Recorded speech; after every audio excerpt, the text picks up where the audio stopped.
Nunes is said to have missed a sitter rather than just missing a really easy shot? Or why on earth defenders are said to park the bus? Let's break down some of our favourite football cliches. First, let's talk hat-tricks. The term comes from cricket back in the 1800s. Any bowler who managed to get 3 successive wickets used to be rewarded with a hat from their club. Valuable stuff. You kept it in the top drawer of your dresser, so loaded families became known as top drawer. Remember the last time your team left you feeling as sick as a parrot? The image of the sick bird is thought to come from a classic British comedy moment, Monty Python's Dead Parrot sketch, but the phrase was first used in football by Liverpool defender Phil Townsend. He supposedly said it after Liverpool lost to Nottingham Forest in the 1978 League Cup final. Forest won thanks to a controversial penalty given away by a Thompson foul, even though it was actually outside the box. Poor guy said he felt sick as a parrot afterwards. Is there anything more embarrassing than a nutmeg in football? Weird name, but it's actually related to the trading of nutmeg, the spice. It was so expensive back in the day that corrupt exporters used to try and mix in a bit of wood in with the nutmeg to cut their costs. The term soon became slang. If you were nutmegged, it was because the person you were buying off had pulled a fast one on you. Jose Mourinho brought a lot of things to English football, and seems like one of those was the phrase "park the bus." He used it after his Chelsea side had been held to a goalless draw by Spurs in 2004. Tottenham had been extremely defensive, not trying to score, but making sure Chelsea couldn't either. Mourinho actually said, "They brought the bus and left the bus in front of the goal," as we say in my country. Finally, another phrase that actually comes from cricket. Footballers are said to have missed a sitter if they miss an easy chance. In the late 19th century, it was used in cricket to describe a moment when a fielder failed to take a catch which was so easy they should have been able to catch it sitting down. So there you have it, some of your favourite footballing cliches. And if you think this video is all over, well, it is now.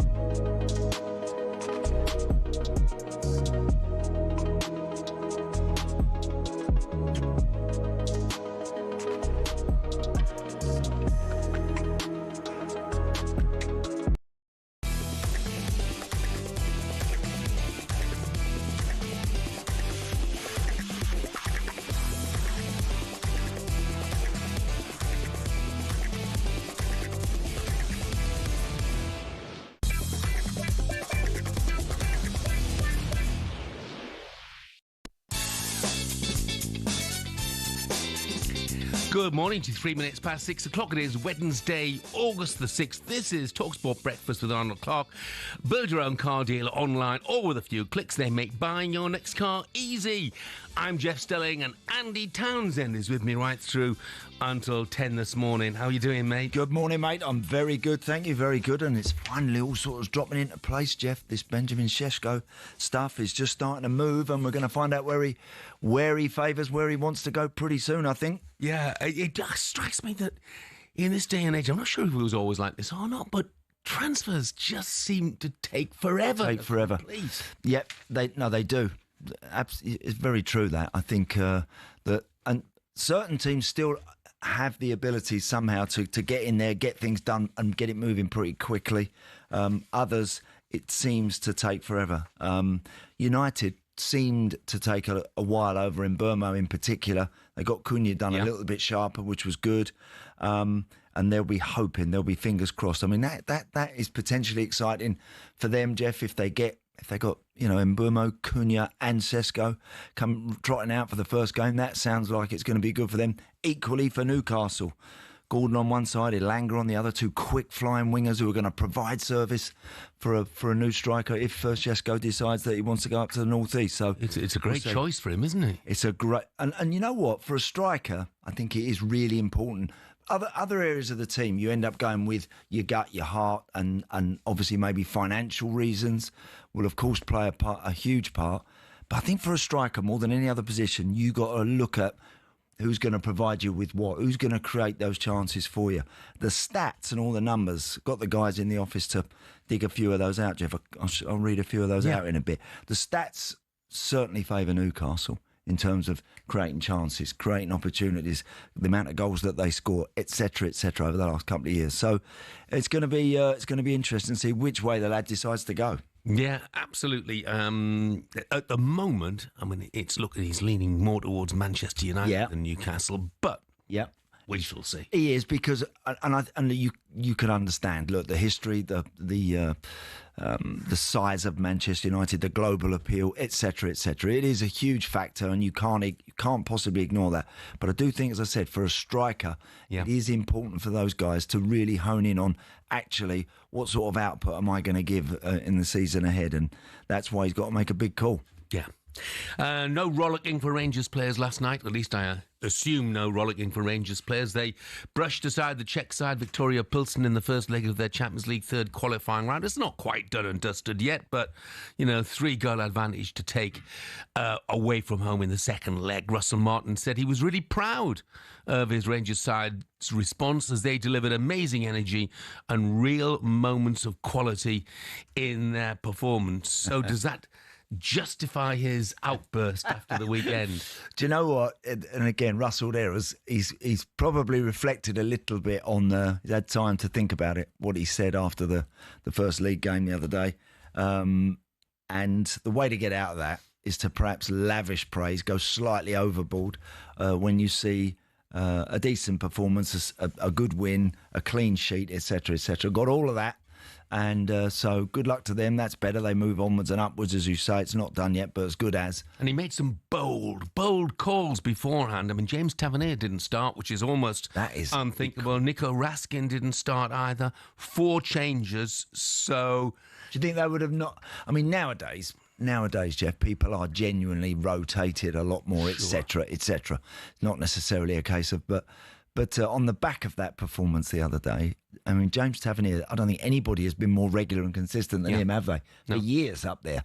So that was a big call. Maybe they're just giving him a breather and getting him right for the next league game. But Champions League is so financially humongous for Rangers. If they can get to the Champions League format, if you like, I mean, we're talking about tens of millions of pounds, which in any football league is important. In the Scottish Premiership is massively important. It is massively important. Yeah, big.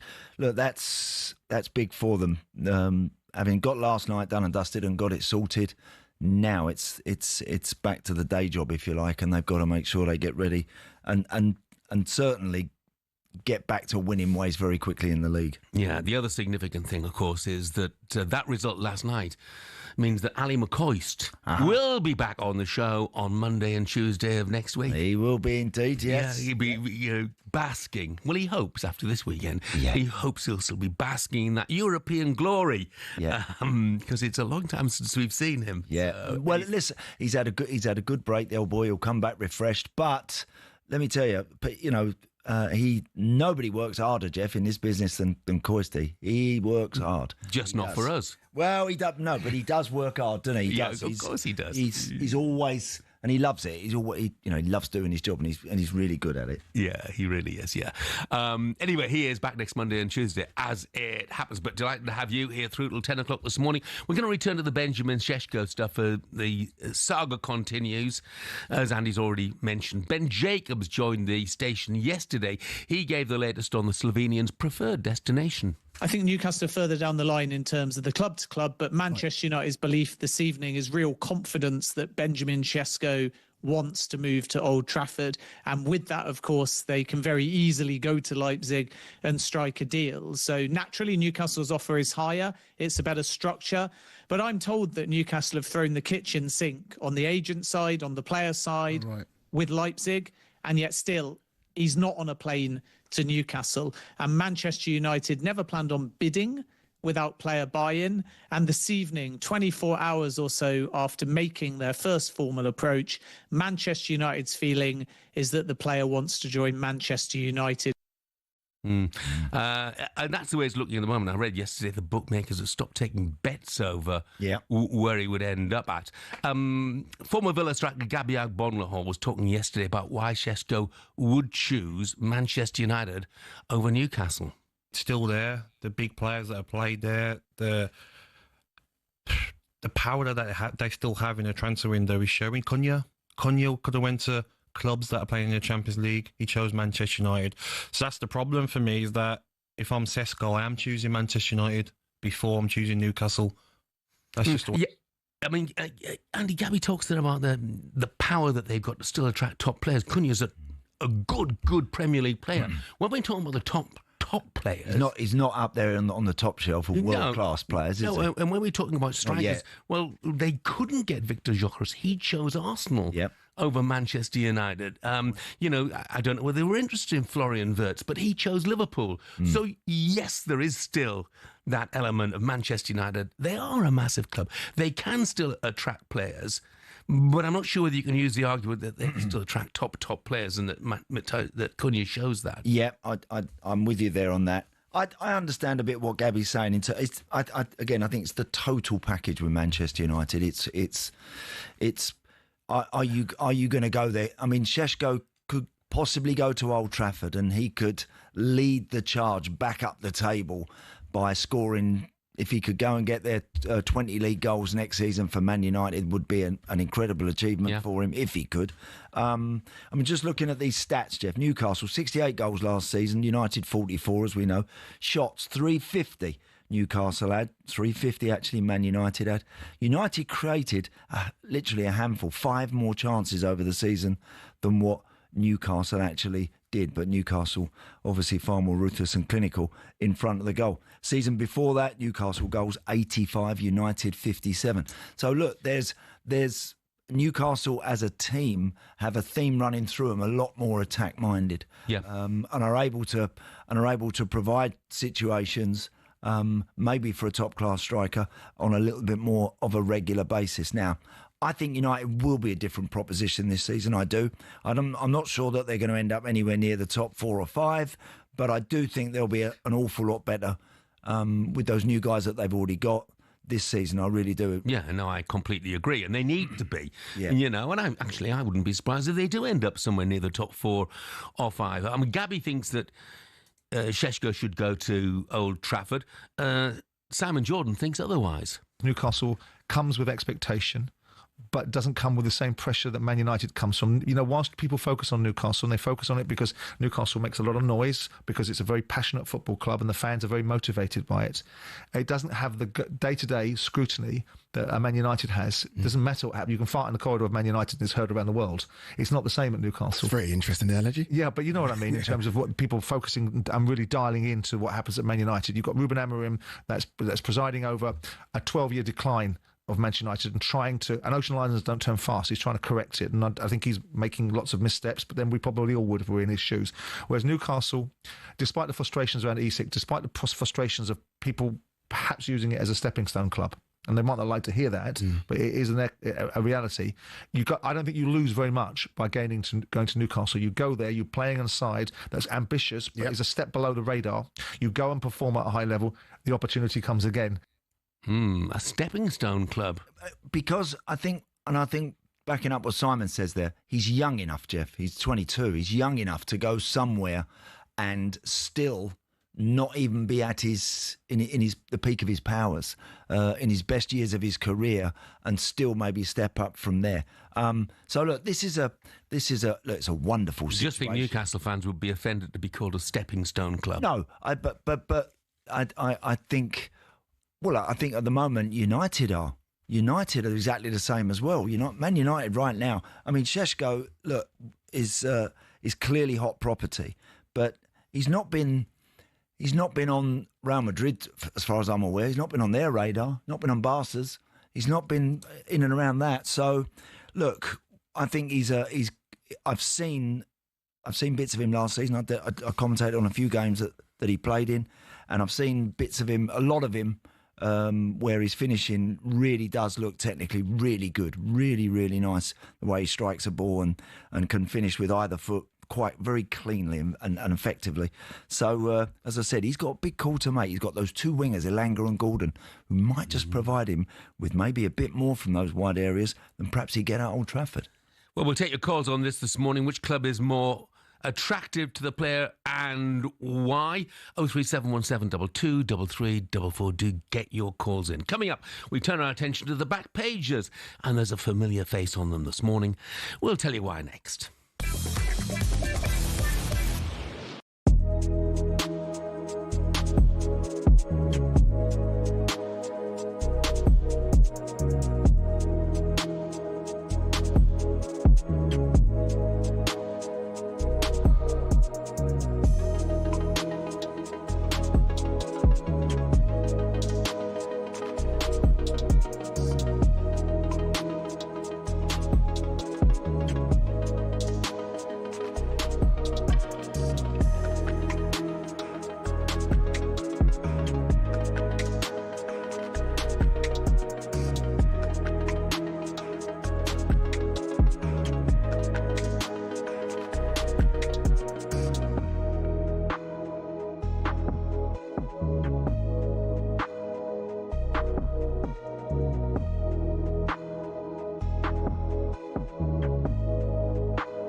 Good morning, this is talkSPORT Breakfast. I'm Jeff Stelling. Andy Townsend is with me. We're here through till 10 o'clock, bit of the Spice Girls.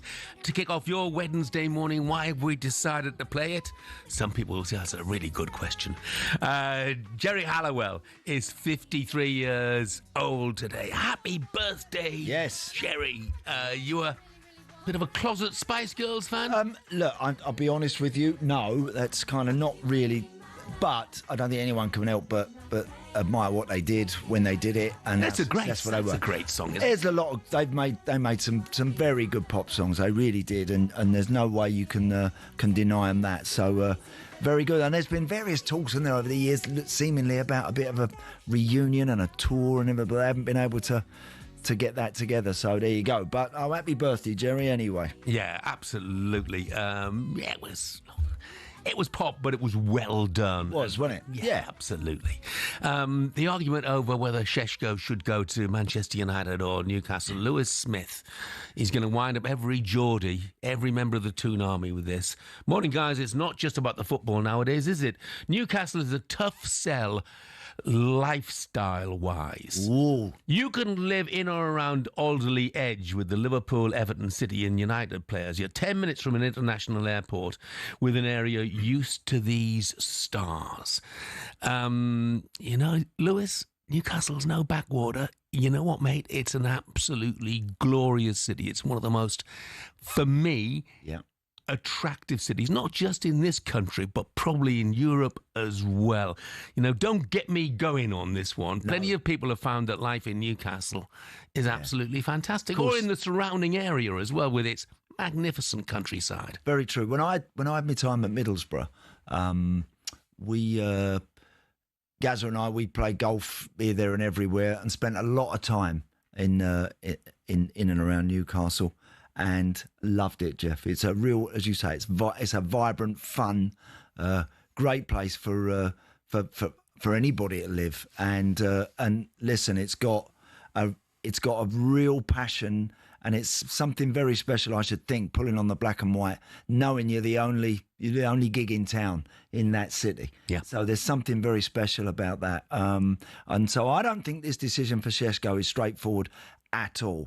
Certainly lifestyle-wise, he will enjoy living there. There is absolutely no doubt about that. And look, it ain't done Alexander Isak any harm, has it, Jeff? No. Hey, having a bit of a spell at Newcastle, certainly if he ends up getting an £150 million move or whatever it's going to be to Liverpool, it's not been a bad venue for him to rock up for a while. Oh, it's not a bad venue, is it, for Bruno Guimaraes either, Correct. And somebody just texted anonymously, but he said, Newcastle's brilliant. It is the best away day on the calendar.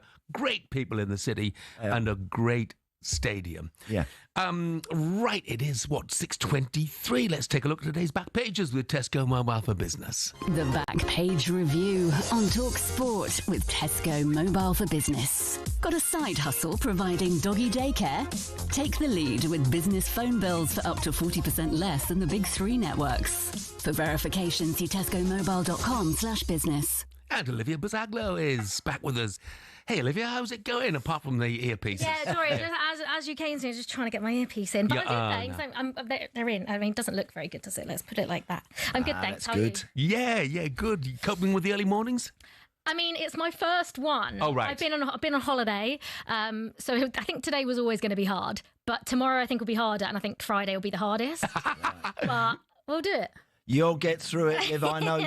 Listen, I know you'll get through it. You've done. It's been great to say, because Olivia used to work with me at the Premier League, and she's done brilliant. She's been amazing. Now she came in there as a. Was you running for a while? Yeah, I was a logger. So I started as like straight out of uni. Yeah. Started as a logger, and then just like worked my way up. Has kept going, and has quite rightly got. Been very busy and has done really well for herself. And now she's at the top of the tree working with us too. I was going to say 20 past 6 on a Wednesday morning. It's all downhill from here. No, it's not. Brilliant. So what have we got, Olivia? What have the back pages got today? Well, as you said, Jeff, there is a familiar face on the back page of The Guardian. So that's what we're going to focus on. And it is Hartlepool Chair calls on clubs to ban Stelling in row. Now, this is Hartlepool Chairman Raj Singh has written to National League clubs calling for talkSPORT's Jeff Stelling to be banned from their boardrooms. Now, a lot of claims were made in the press release. So, Jeff, just first of all, the legend, by the way, that is Jeff Stelling, can we just say? And a lot of people think that as well. Jeff, just first of all, what was your initial reaction to this? And how did you find out? Where were you when you found out? I was in bed asleep. Look, I didn't know anything about it. I hadn't asked to be in any Premier League, a National League boardroom. You know, I wasn't aware it was an issue at all when actually I was alerted by a football club, another football club, you know, that Raj Singh had released this, you know, asking me not to be allowed in boardrooms of National League sides. You know what? Didn't bother me. It didn't bother me. I'm not president of the football club anymore. It's my football club. I'm a lifelong supporter of that football club. And if it came down to the fact that, you know, I travelled and stood with the Poolies, you know, the Hartlepool supporters, you know, wherever they are, then that's fine. I'd already bought my ticket. We're away to Yeovil on Saturday. I'd already bought my ticket to be with the fans, so I didn't get the issue. No. You know, or why Mr. Singh wanted to raise it. But, of course, then it was leaked to the media, and then, of course, it all spiralled out of control. The only thing that I took offence to was in the statement he says, in the unlikely event that I attend games independently. Well, I mean, last season I went to Aldershot, Eastleigh, Solihull, Southend, Sutton, Wealdstone, Woking, Dagenham and Redbridge, Ebbsfleet, Maidenhead, and a few others as well. So, you know, so it's not so unlikely that I'd attend. Well, what I want to know, Jeff, is what I suppose people listening and watching will want to know as well is why did Raj Singh make this claim? Why did he want you banned from boardrooms all across the National League? Because I resigned as club president. I mean, that's the gist of it. And the reason I resigned as club president, it's well documented, it's out there now, is that there was a consortium trying to take over Hartlepool United. And yeah, I wouldn't necessarily say I backed them, but I certainly was aware of them. And yeah, no, I would say I backed them in actual fact. That's fair enough. But the point was, that wasn't down to me because Mr. Singh had declared publicly, and the club's been up for sale for over 2 years, he declared publicly that he was stopping funding the club in May. And I thought it was pretty prudent that we might encourage other consortiums to come in and take over that club so we were not left in the lurch without an owner and without any money. So consequently, that was the reason that I was interested in this other consortium. And when that that deal stalled, if you like, in my frustration, I resigned as president, which I think is my prerogative and certainly doesn't affect anybody at the football club, just as it's his prerogative to carry on for another season. But I'm not sure why he was so offended at me resigning as president. It's probably listen, Jeff. For some reason, football league chairman can get a little bit petty and sensitive when it comes to local press and what the image that they portray and how everybody sees that. And because you've been around that, in and around that club as a fan for a very, very long time, and you will know a lot of people there, a lot of the supporters, as you say, that you travel to matches with, etc., etc. Probably gets under his skin a little bit. He's up against it, and he's reacted in such a way like this, which seems extremely petty, stupid, unnecessary, really. Feel like saying to him, grow up a bit. You've got a lot more on your plate than worrying about banning Jeff from a boardroom. Yeah. Can I have your seats though, Jeff? By the way? I mean, I don't. Yeah, but it's a little bit silly. The daft thing was, you know, as I said, I was asleep. I haven't spoken to Mr. Singh for months, might even be a year. Yeah. You know, so this was just completely out of the blue. I just don't regard it as any big deal. You know, I'll be going. I don't think I'd be welcome at home games. You know, I'd probably have to go in disguise. But certainly at away games, I'm very happy to go with the fans. No problem whatsoever. I'd rather go with the fans. Let's put it that way. Yeah. Oh, I actually love going. I love going with the fans. There's nothing better than going to watch your football club sat in with the fans. It's the best. It's the best experience ever. I mean, Jeff, what happened? I mean, you say, like, you know, not really bothered by it. So what happens now? You're just going to continue going to away games, sat with the fans, and I'll be at Yeovil on Saturday, and I'll tell you what. I'll say right now, if Mr. Singh is there, I'll be happy to meet him and have a chat with him. Yeah, quite right. That's the way, and I'm sure he'd be a completely different kettle of fish. I'd like to think so.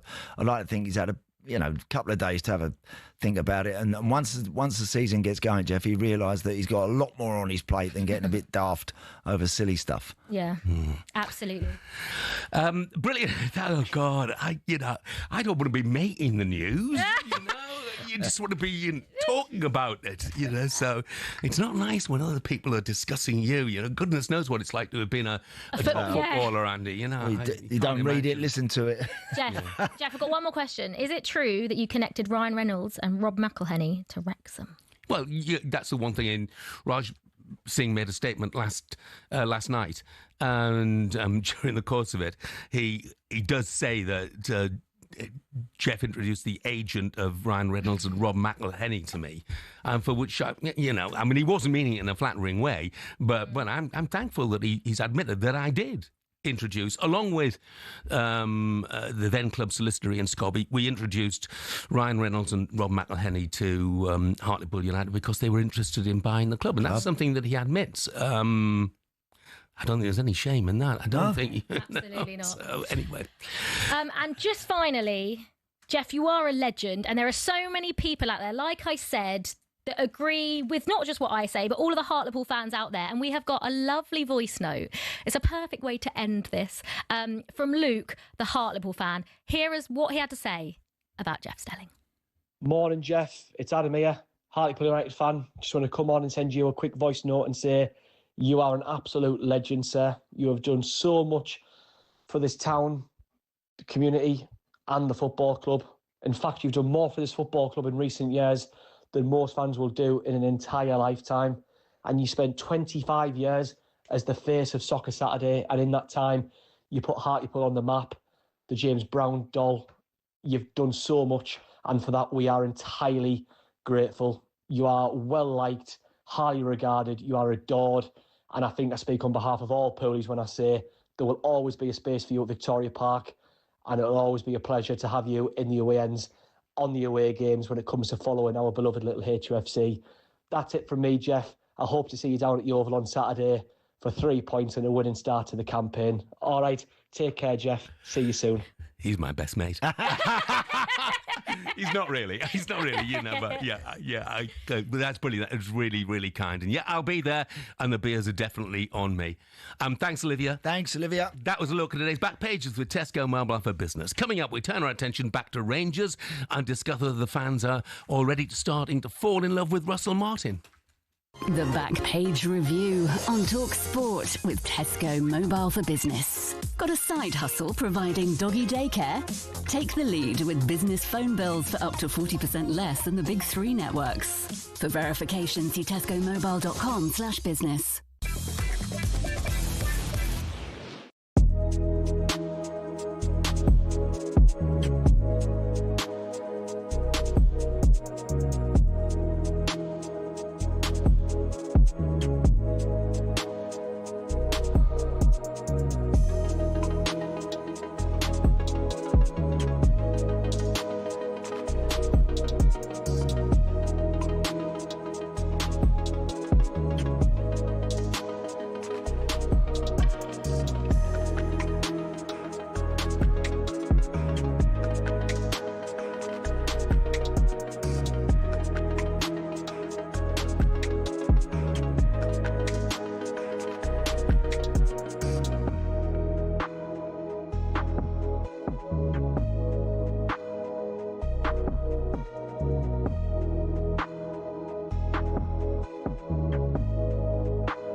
pads are a footballer's best friend. Even if players like Jack Grealish do wear such small ones you can barely even see them. But what's the story with shin pads, and are there actually any rules on how big they should be? It all started with cricket, actually. Cricketers had been wearing shin pads since the 1700s. It was thanks to this guy that shin protection made its way over to football. Meet Samuel Widdowson. He was a cricketer and a footballer. He played for Nottingham Forest back in the late 1800s, and he wanted a way to protect his legs from nasty tackles. Naturally, his mind drifted to his other favourite sport, where players had been wearing these pads for a century. Story goes, Widdowson cut up his cricket pads and popped them on before taking to the footy pitch. His Nottingham Forest team then began wearing them from 1887, and the first known use of them in a match was in 1894, in a match between Newcastle and the then Woolwich Arsenal. Eventually, FIFA clocked on that this kind of protection was pretty important for footballers. And so, in 1990, basically 100 years after Widdowson first put them on, shin pads were made compulsory. It became part of Law 4 of IFAB. That's the body responsible for setting the laws of the game internationally. But the law doesn't actually specify anything about measurements of shin pads. It just says they must be made of a suitable material and be of an appropriate size to provide reasonable protection. It's really vague, even though there have been calls for it to be changed. But for now, that's why Grealish and co can still get away with these ones, which are no bigger than a credit card and which seem to offer little to no protection whatsoever.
Good morning, it is 6:38. This is talkSPORT Breakfast. I'm Jeff Stelling. Andy Townsend is with me as well. Of course, we're with Arnold Clark. Get the UK's best used car deals guaranteed. That was interesting. Convertibles going out of fashion, Andy. Convertibles going out of fashion. I mean, look, do you know what? I've had, probably like you, Jeff, a good few convertibles over the years.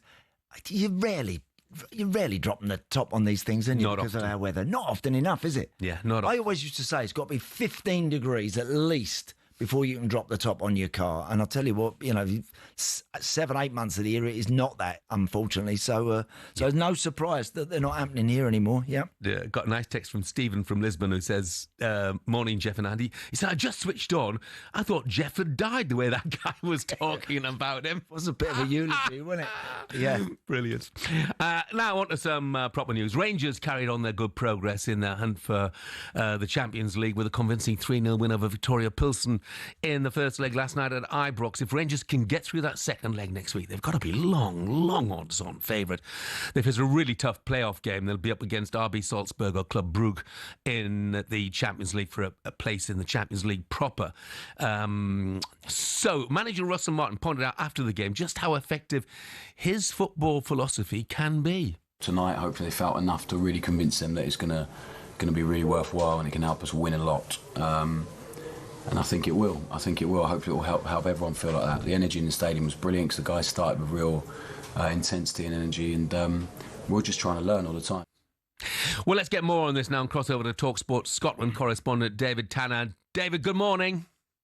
Good morning, lads. I'm just trying to work out what Andy's talking about. What is 15 degrees? We never get that here. Yeah, exactly right, David. Yeah, you're spot on, pal. I'd love to know what convertible sales are like in Scotland. Yeah. Brilliant. Look, obviously, Russell Martin, he made the headlines at the weekend. He's making the headlines again this week because that was a bold team selection going into the game last night. Oh, it was massive. He dropped his captain, James Tavernier. He dropped his vice-captain, Nico Raskan, who, of course, is a current Belgian international player. He said after the game at the weekend when Rangers dropped 2 points against Motherwell that players had to park their egos. Well, he parked the Eagles last night. I think it's fairly safe to assume that these are the players he was talking about, a very high-profile slap in the face. But things went well for him last night. The players who came in did well. The new signings, 6 in all, started the game. They all performed very well. And I think that everything that could have gone right for Rangers and Russell Martin in particular last night did go right. I said last night on talkSPORT after the game that anybody who had any doubts about his decision to drop these top players, any complaints, they weren't complaining after the game. But he did have to bring them on. They come on to an applause from the supporters. They went on to a pat on the back from Russell Martin. So he'll be hoping that his line about we don't drop anybody after the game, which a few of us scratching our heads, will land well. In other words, he says that we're going to have to rotate the squad. I think, if that lands well in the dressing room, this has been a very profitable week for him. The one thing I would say about if the players were being disciplined last night or were being given a public telling off, if you like, by the manager, this guy is able to drop players. Previous managers couldn't. Under the new American ownership, Russell has got money to spend, and that allows him to make changes. So he's got more power than any Rangers manager since they came back up through the divisions a decade ago. And as I say, last night his decision making was shown to be sound, given the performance of his team and those new players. Yeah, David, all the talk, of course, at the moment around strikers down here, Isak and Šeško, etc., etc. Yeah. Dessers, how did he play last night? How's he? Because whenever I've watched him, I'll be honest, I've never thought, considering some of the strikers that I've seen at Ibrox years gone by, I've looked at him and I've wondered if he's got enough about him to ever really get the sort of numbers that you desire. What do you think? Well, remarkably, he ended up being the top goal scorer in the Scottish Premiership last season. Did he really? Wow, he did indeed. That's amazing. He did indeed. Fair play to him. I would have to say that Maeda at Celtic, who was the Player of the Year, got more goals that mattered. Right.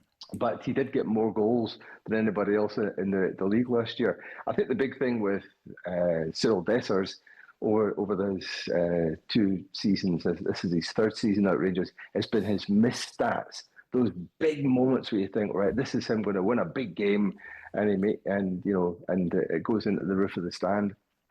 But the one thing I will say about him, I think I would keep him because his work ethic, which is something that people have been questioning, including the manager at the weekend, his work ethic is second to none. His attitude is superb. There's always a smile on his face, and he's terrific at bringing other players into the game.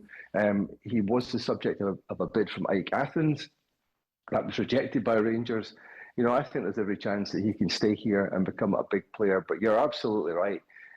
He is not as efficient as Ali McCoist would have been, or Mark Hateley back in Rangers' glory days, or Dado Purso, or other big name players down the years. So Rangers do need to bolster that area. But as we've seen, even in the Premier League and even for Celtic, finding strikers these days is difficult. But as I say, his attitude is second to none. So I think he'll stay. I mean, job half done as far as, more than half done really, as far as Rangers are concerned. I think his job done, Jeff. You think it's job done, yeah. Well, I think the coach of Pilsen said as much after the game last night. So what a result. It's a tremendous result. But obviously it then means that people are looking forward in the playoff round. It's RB Salzburg or Club Brugge. Look, for Rangers to reach the Champions League proper would just be massive in every respect, wouldn't it? And obviously particularly, even though they've got new owners, particularly financially. Oh, absolutely, because Celtic are, even with the American money and the American investment coming in, Celtic are on a different level when it comes to finances. Mainly, or aided and abetted by their terrific run in the Champions League last year. There's so much money now in the Champions League compared to even going to the final of the Europa League, as Tottenham found last year, and Man United and Rangers 3 years ago. That if the one team goes to the Champions League, every other team in the smaller leagues is going to be light years behind them. So Celtic got there last year. Rangers blew it under Philippe Clement against a bang average Dynamo Kiev side, but they now know, as I say, barring an extraordinary turn of events against a bang average Victoria Pilsen, in the Czech Republic next week, that they've got that opportunity. It is massive, absolutely massive. If Celtic get to the Champions League 2 years in a row with all the money that's up for grabs in the new format, and Rangers don't, that'll be a disaster. And it could lead to Celtic going on to getting the 10 in a row that they tried to get a few years ago. So a lot of pressure on those players, but it's a chance for the new owners to give them more money and invest in the areas in the team that are still lacking, and up front would be obviously one of those key areas. David, thanks very much. Thanks, David. Cheers, lads. Great morning to be a Rangers fan. Now, still to come on breakfast. Superstar Breakfast preview on talkSPORT with Travis Perkins. Download the new improved app to easily manage your accounts and quotes. I say I don't like cricket. Cricket fans, stay tuned. We're turning our attention to the Ashes series now and ask, how on earth have we gone from an all-time classic test series, England against India, to the pyjama game, which is the 100? 1 million, by the way, tuned at the final day at the Oval. Is it a massive own goal from cricket that we go from that absolutely epic test series to the 100? Well, David Bumble-Lloyd will join us and tell us exactly what his thoughts are. And former Australian cricketer Brad Hogg will tell us whether he is fearful for the Aussies in the forthcoming Ashes series. All that and more to come. And that was a look ahead with Travis Perkins. He said, I'll give you $1. Superstar Breakfast preview on talkSPORT with Travis Perkins. Doing what matters for the trade with easy delivery tracking and 2-hour delivery time slots. Terms and conditions apply.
Good morning, 6:51. It is Wednesday, the 6th of August. Had to pause for a moment because it's a Wednesday and I'm in the studio. I don't quite understand how things went so badly wrong.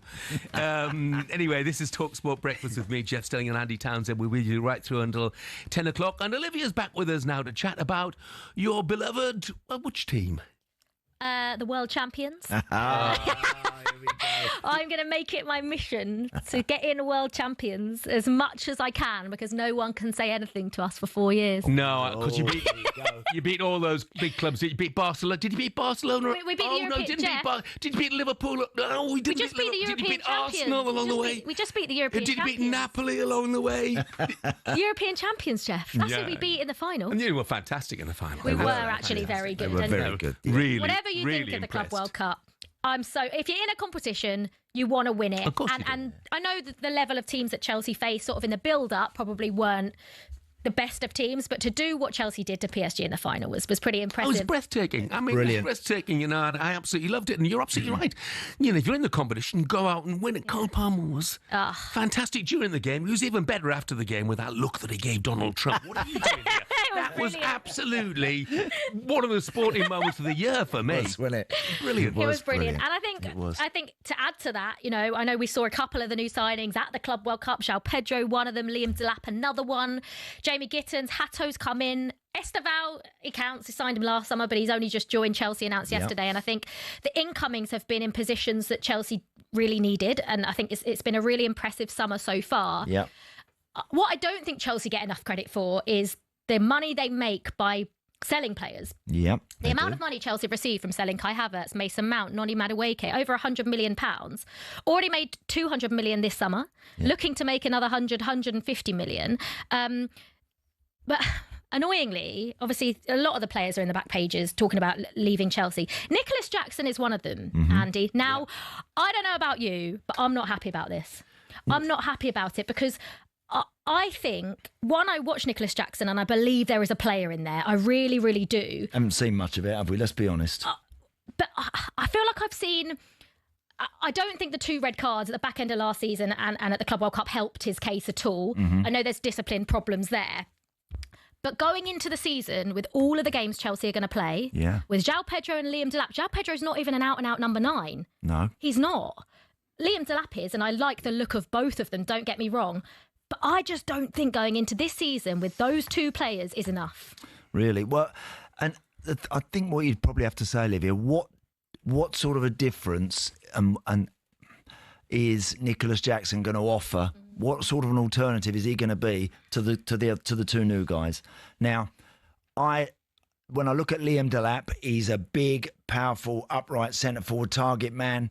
Very early days, we haven't seen much of him in a Chelsea shirt. Of course not. I'm sure we're going to see a lot more of him. João Pedro has the flexibility to play off of a 9 or be the man up the middle himself.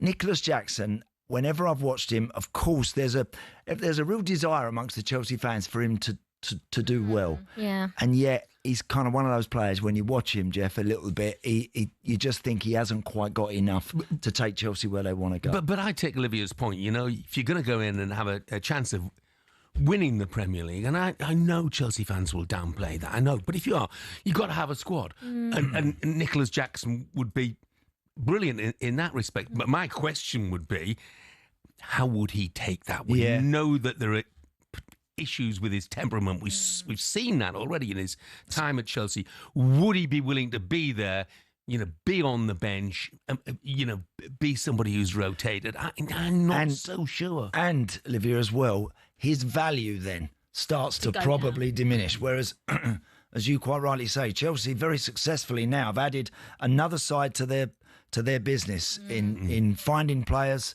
and not necessarily having giving them an awful lot of game time, excuse me, but then moving them on for significant money. Nicholas Jackson has had time at Chelsea.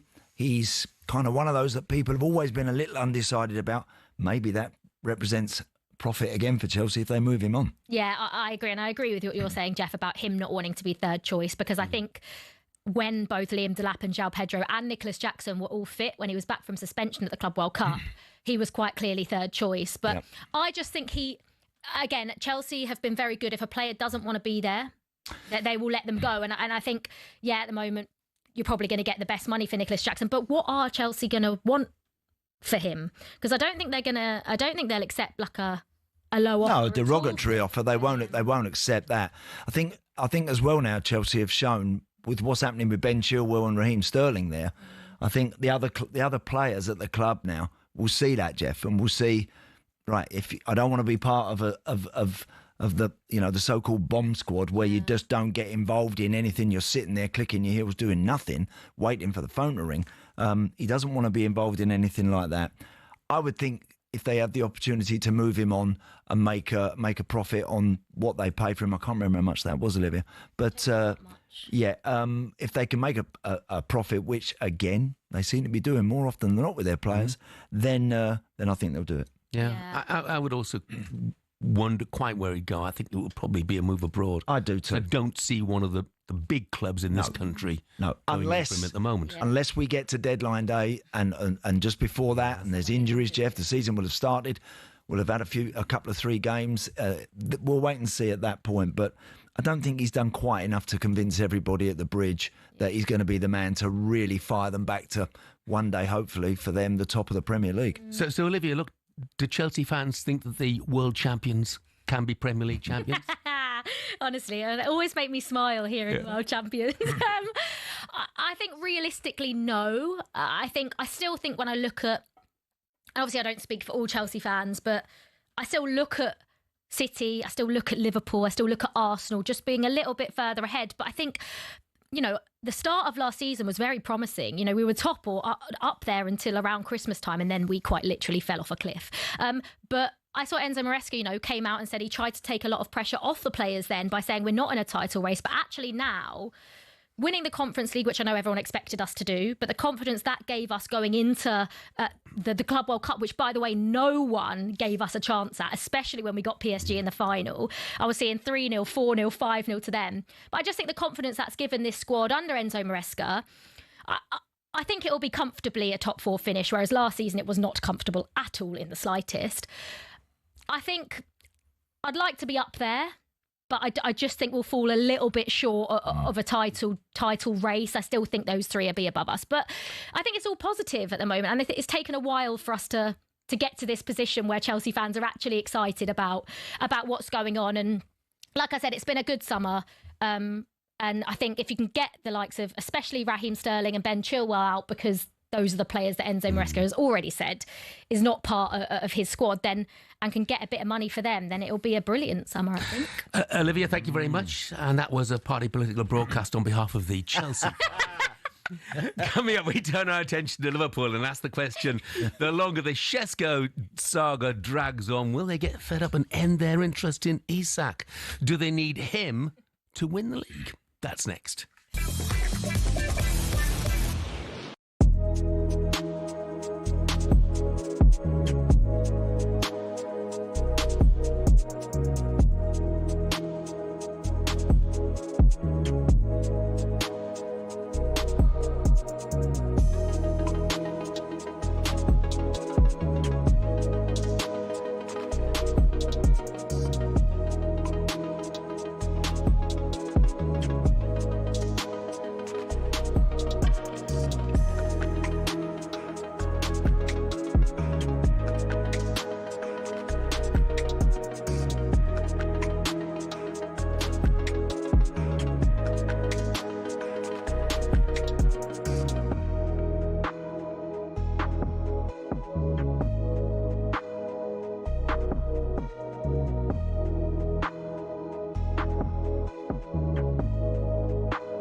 Formula One.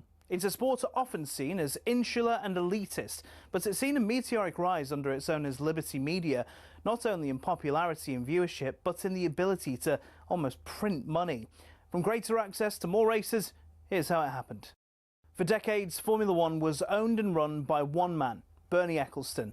He was old school, someone who thought the sport itself was enough, and there was no need for all this modern marketing and social media nonsense. But in 2016, Ecclestone agreed to sell his baby to American group Liberty Media. It cost Liberty Media $4.4 billion, and they quickly got to work.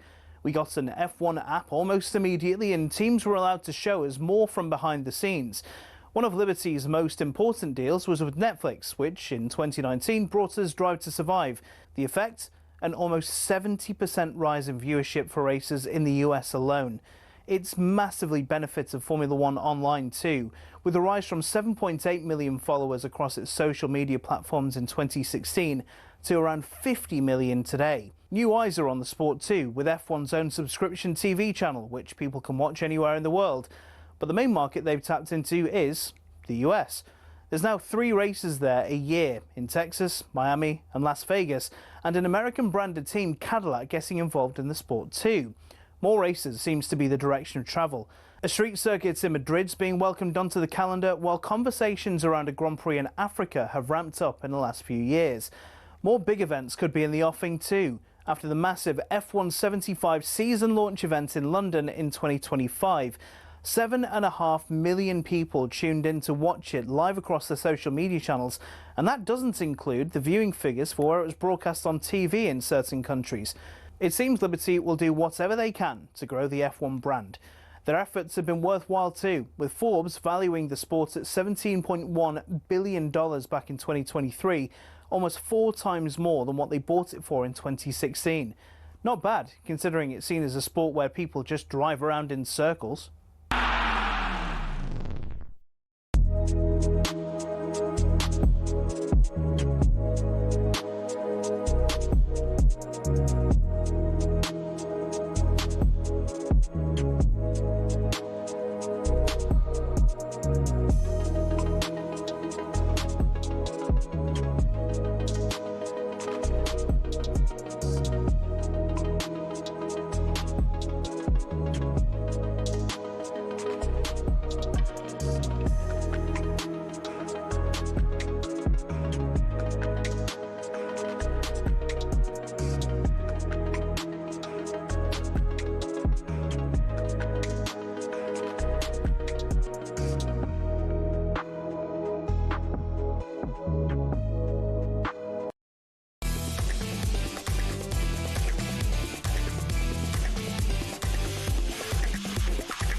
Good morning, this is talkSPORT Breakfast with the Arnold Clark app. Buy a car and opt into Arnold Clark Rewards to enjoy access to great giveaways and everyday perks. I'm Jeff Stelling. Andy Townsend is with me. We're here with you right through 10 o'clock this morning.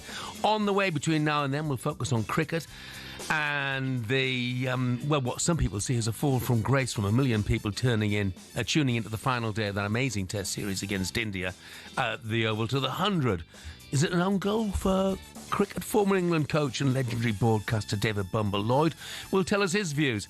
Ahead of their title defence, Liverpool legend Mark Lawrenson will join us to preview the season and tell us if he thinks ESAC could happen. Don't forget, hear the opening game of the season, Liverpool against Bournemouth, live here on talkSPORT.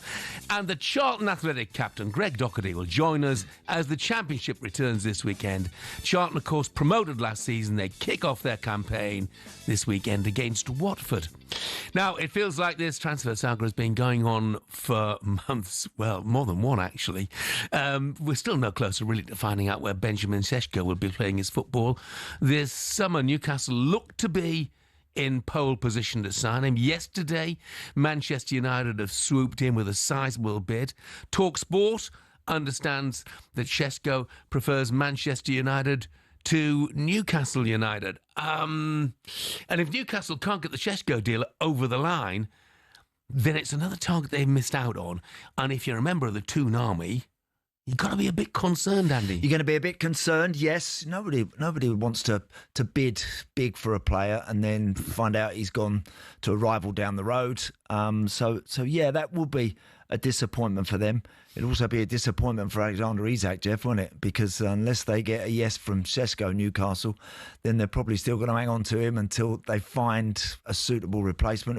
Who that would be from there will be very interesting. But again, I think this particular deal feels like it's going to be pivotal for a few other different reasons and different clubs. I think, again, for Man United, should Šeško last minute turn around and decide Newcastle's his port of call? It's not looking that way at the moment. But if he did, then for them, what do they do next? How much longer do they hang on to Isak? Do indeed they completely rebuff the Liverpool offer and tell the player, you get your head down, you're playing for us this season? So it's going to be fascinating next few days to see exactly which way that's all going to pan out. Yeah, absolutely. Well, let's get some more on what's happening at Liverpool, shall we? In fact, all the latest Merseyside news, because we'll talk Everton as well. Let's cross over to the Daily Mail writer, Dom King. Morning, Dom. Morning, Dom. Morning, Jeff. Morning, Andy. Lovely to talk to you as always. And you, mate. And you. Well, let's start with Liverpool. I mean, obviously, all the focus is on Isak at the moment, and I don't know about you, but I'm bored rigid with it.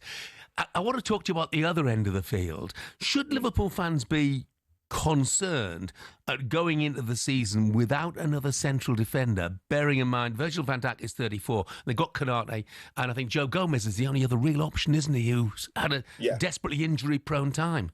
Yeah, Joe's got an Achilles injury. It's not a serious one, but it's touch and go with him for the start of the season. Obviously, the situation on Monday night with Wataru Endo and Andy Robertson filling in at central defence against Athletic Bilbao is far from ideal. There's obviously a long-standing interest in Mark Gahey. No, as far as I know, there's no bid gone in yet. There has been some sort of there's been a lot of noise around it, but as far as I understand, there's been no bid as yet. But that doesn't mean to say it won't happen at some point. A lot depends whether Crystal Palace are looking at players, whether they can get anybody in. But I would think if there was a deal to be done, if the price was right for Liverpool, they would do that one if they could. Yeah, because Jerome Kwanzaa had sort of gradually started to get going a little bit, Dom, as he had some appearances and some games under his belt. Was that just too good a deal for the club to? Because what was it, 30+ million? 35 million. Yeah, it's a lot. Yeah. I mean, listen, that sounds like a really good business from a Liverpool point of view, but as Jeff says, just a little bit light there at the minute. Yeah, they are, but. The one thing that you'd have to say, looking at it, they've made every right call so far this summer in terms of what they've done in terms of the business that they've completed. I would be amazed if they got to the end of August without signing another central defender. I really would. For the amount of games that Liverpool are going to play this season, for what they want to achieve, they couldn't leave themselves short in one of the most important parts of the pitch. They just couldn't do it. So I would think there will be. It will be. Jeff mentioned about the Isak saga running. I would think this will be something that is still active right till the very end of the window. Let's talk about the other side of the city, shall we? And Everton, the blue side. I mean, David Moyes obviously being unhappy. He said a couple of weeks ago, you know, we're running out of time. Things look a little more like they might be falling into place, Dom, with Kiernan Dewsbury Hall. They might have to go in for a third time for Tyler Dibbling. But will he be a little happier now? Yeah, he will. He's... The one thing I'd say about David in this situation, Jeff, he's obviously unhappy about... the fact that he hasn't got the players in yet that he wants, and that's obviously very clear. But he's a master at negotiating this end of the window when time's getting tight and getting players in. I've seen him do it many times down the years. I really like this. I really like the signing of Dewsbury Hall. He's the type of player that I think will excel under David. He's got. He's still young. He's still hungry. He's been very, very talented boy. I know. Brendan Rodgers thought the world of him at Leicester. He thought he was a player of great potential, and I think he'd get the platform to thrive at Everton. I don't understand what's going on with Southampton in terms of the deal that they've knocked back and what they want with Tyler Dibbling. It's a fantastic offer that's on the table for them. It's a great offer for the boy, and again, that would be the type of signing that David makes, and the type of player that would progress under his management. But he still needs to do more business. I know there's plenty of names that he's been looking at over the window, big names. He's lots of conversations going on, and he'll get the players in that Everton need. That's absolute certain. Indeed. Dom, do you think that one of those big names is still Jack Grealish? I wouldn't be absolutely confident on that one going through. He's definitely a player that Everton have looked at. That's for sure. But from what I understand is I think that Jack might have other options at the moment, and he'll be looking at other situations. And I don't know whether he's necessarily what Everton need at the moment either. In terms of that profile of player, brilliant name, obviously, for everything that he's achieved in his career. I'm just not sure that I wouldn't be having a flutter, I put it that way. Yeah. I'm so looking forward, Dom, to the new stadium, Jeff. I am. I'm really looking forward to it. I mean, look, I loved Goodison. I loved playing there. It was always, I've got a few pastings there and it was never easy, but really looking forward to that, Dom, walking into that new stadium and seeing all the Everton fans. I'm sure they're all really excited about that too. And that helps. I think that also, when you're looking to acquire new players, that's also an added bonus for anybody going to Everton this season, is that you got that as well to look forward to running out at. You're absolutely right, and I think the images this weekend when they play Roma, when it's full for the first time. I mean, they've had a couple of test events so far, but when this stadium's full for the first time, and those images are going to go all over social media, and it'll be like the procession that will sort of happen from the town centre with people walking out to the docks. If it's a lovely day, it'll be the images will be amazing to see it full. This is what the club have been desperate for over the years, and the way it's situated in the historic part of town, it's going to be fabulous. It's going to be like the sort of opening a new exercise book, fresh new sheet of paper to start and let them start writing a new story from here. It's exactly what the fans wanted and the club have needed. And I can't wait to see what it's going to be like when it's full for the first time with the atmosphere. Dom, as ever, thank you very much. Thank you, Dom. Pleasure. Look forward to speaking to you soon. Could be an interesting season, new stadium.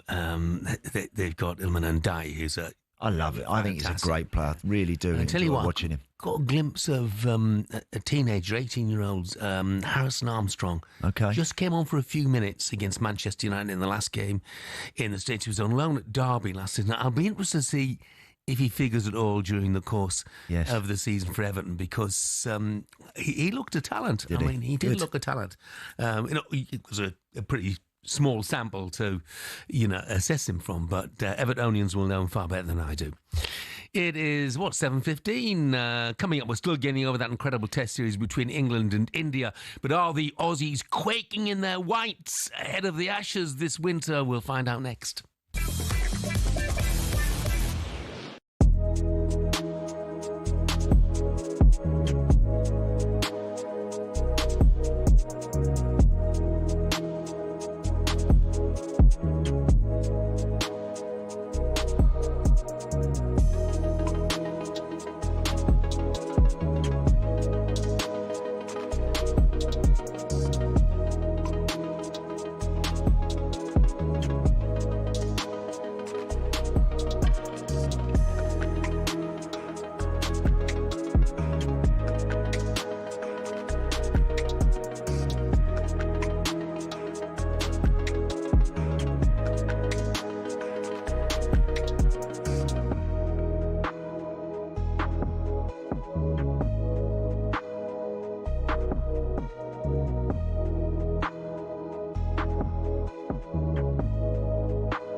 Good morning, almost 20 minutes past 7 o'clock. It's a Wednesday morning. It's the 6th of August. I'm Jeff Stelling. Andy Townsend is with me.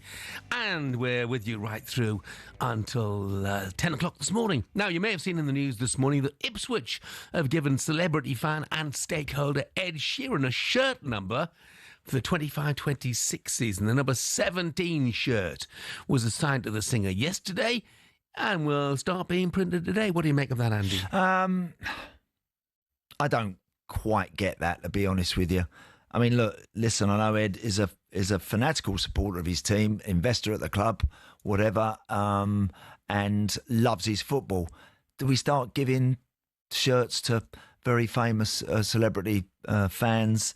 I, again, don't think so. I don't think so. I mean, I could have understood if they'd have turned around to Ed and said, here, number 99. Yeah. Something like that. Yeah. But number 17 is a number that you'd have thought one of the players would maybe want, or one of the players might, a younger player.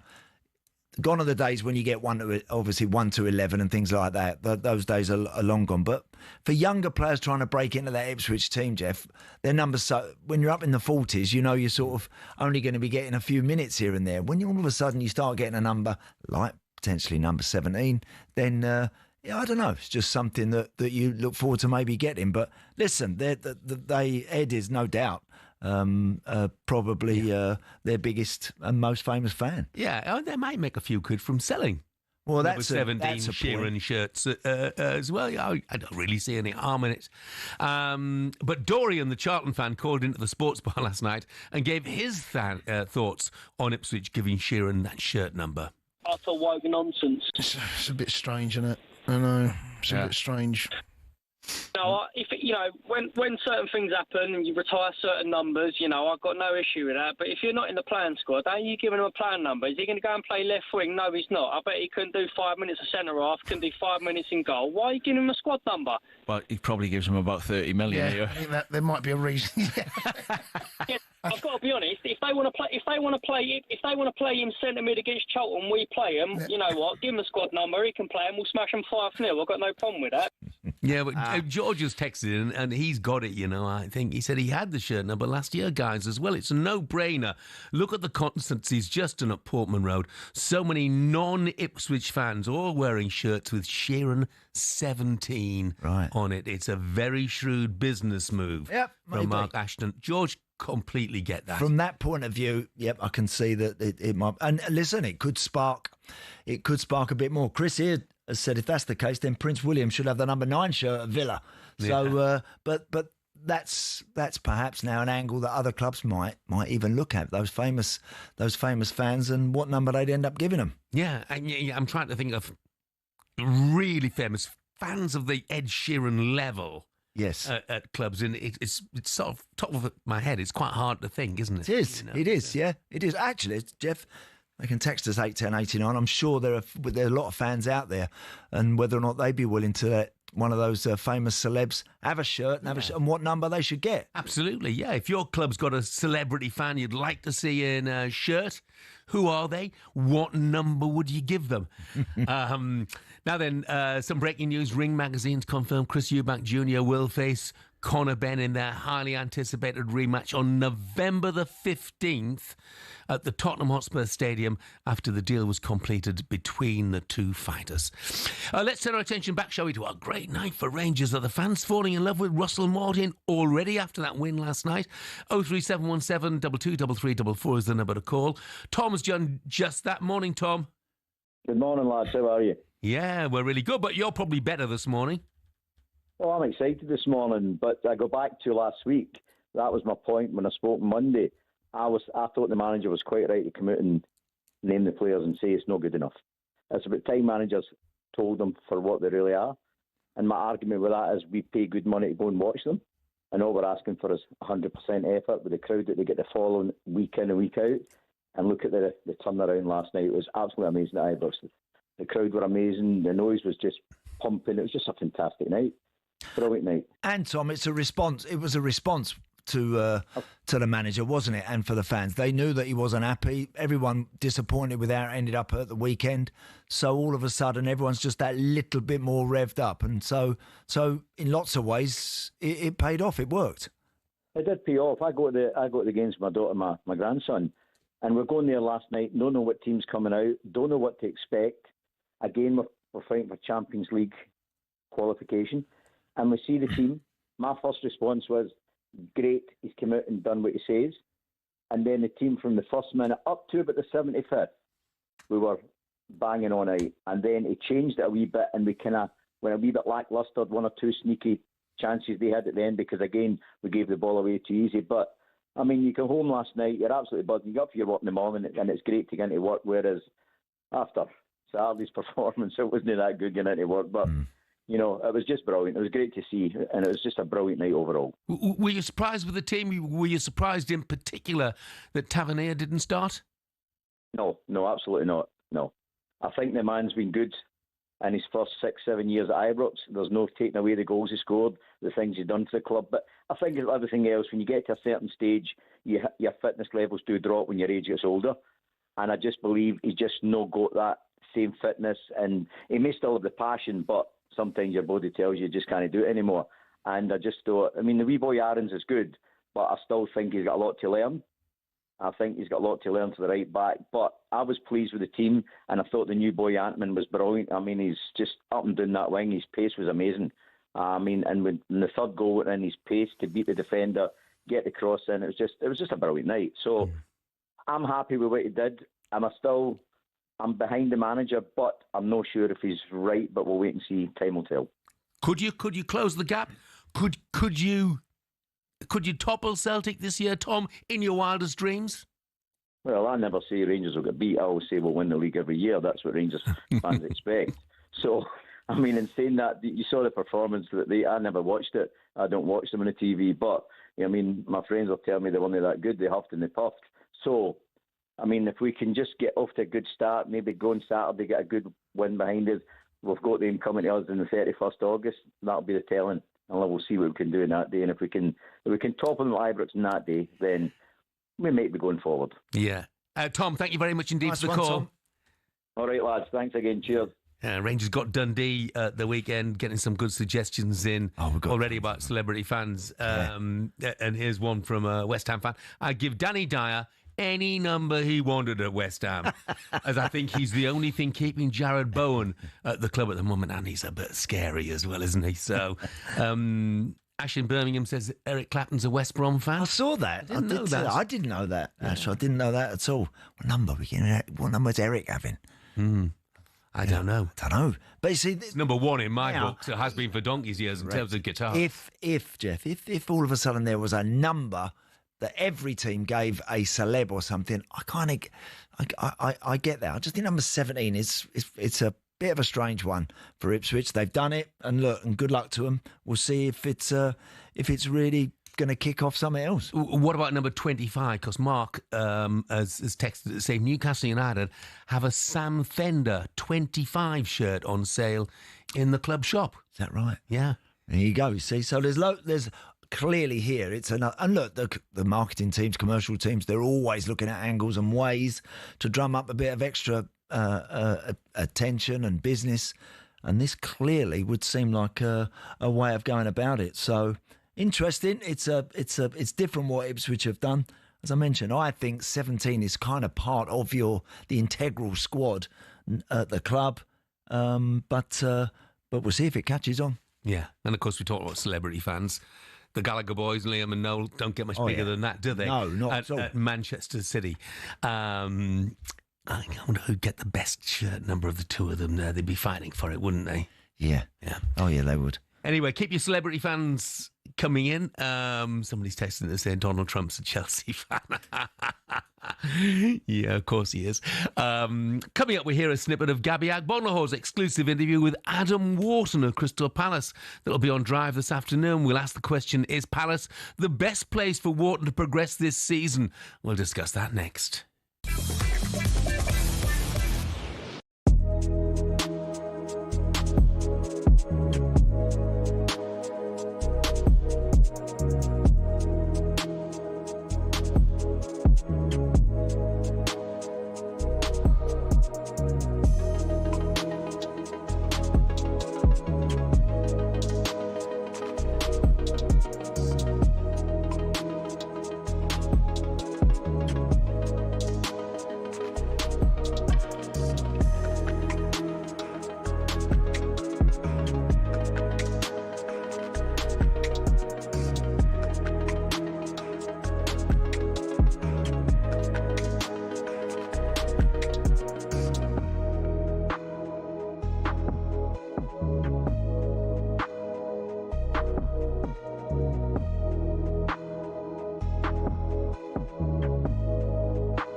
Corinthian Casuals are a team in the Combined Counties League Premier Division South. Despite that, they're one of the most important clubs in world football. Here's why.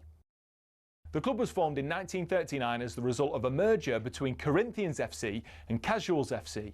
Now, Corinthians FC were founded in the late 1800s when the FA's top brass were absolutely sick of getting pumped by Scotland every time they played them. As a result, Nicholas Lane Jackson set up an amateur side which would bring in the best players who could all play for the national side. And it worked. It wasn't long before England were dominating the international fixtures they played, and it was largely down to Corinthians. In fact, in 1894 and 1895, they played consecutive games where Corinthians provided the entire England 11. But the thing is, the players refused to play professional football. They didn't believe in it. They wanted to spread the values of sportsmanship, competition, and played for the love of the game. It also helped most of the players were Oxbridge graduates who didn't need the money, but instead of entering league and cup competitions, they played exhibition football and toured the world, bringing the beautiful game with them. Think of it like the Harlem Globetrotters of football, and it was this which spread the game throughout the world and made it so popular. Most famously, in 1910, they travelled to Brazil, and the locals in Sao Paulo were so impressed they started their own team under the same name. Yes, the same Corinthians who won the FIFA Club World Cup in 2021, one of the biggest clubs in Brazil.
Very good morning to you. Almost 7:35. This is talkSPORT Breakfast with Arnold Clark. Build your own car deal online, all with a few clicks.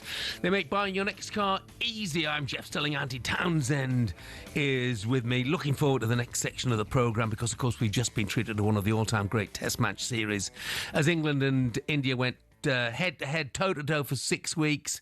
And in the end, of course, it finished all square. India snatching that last test, ending the series deservedly, really, in a 2-2 draw.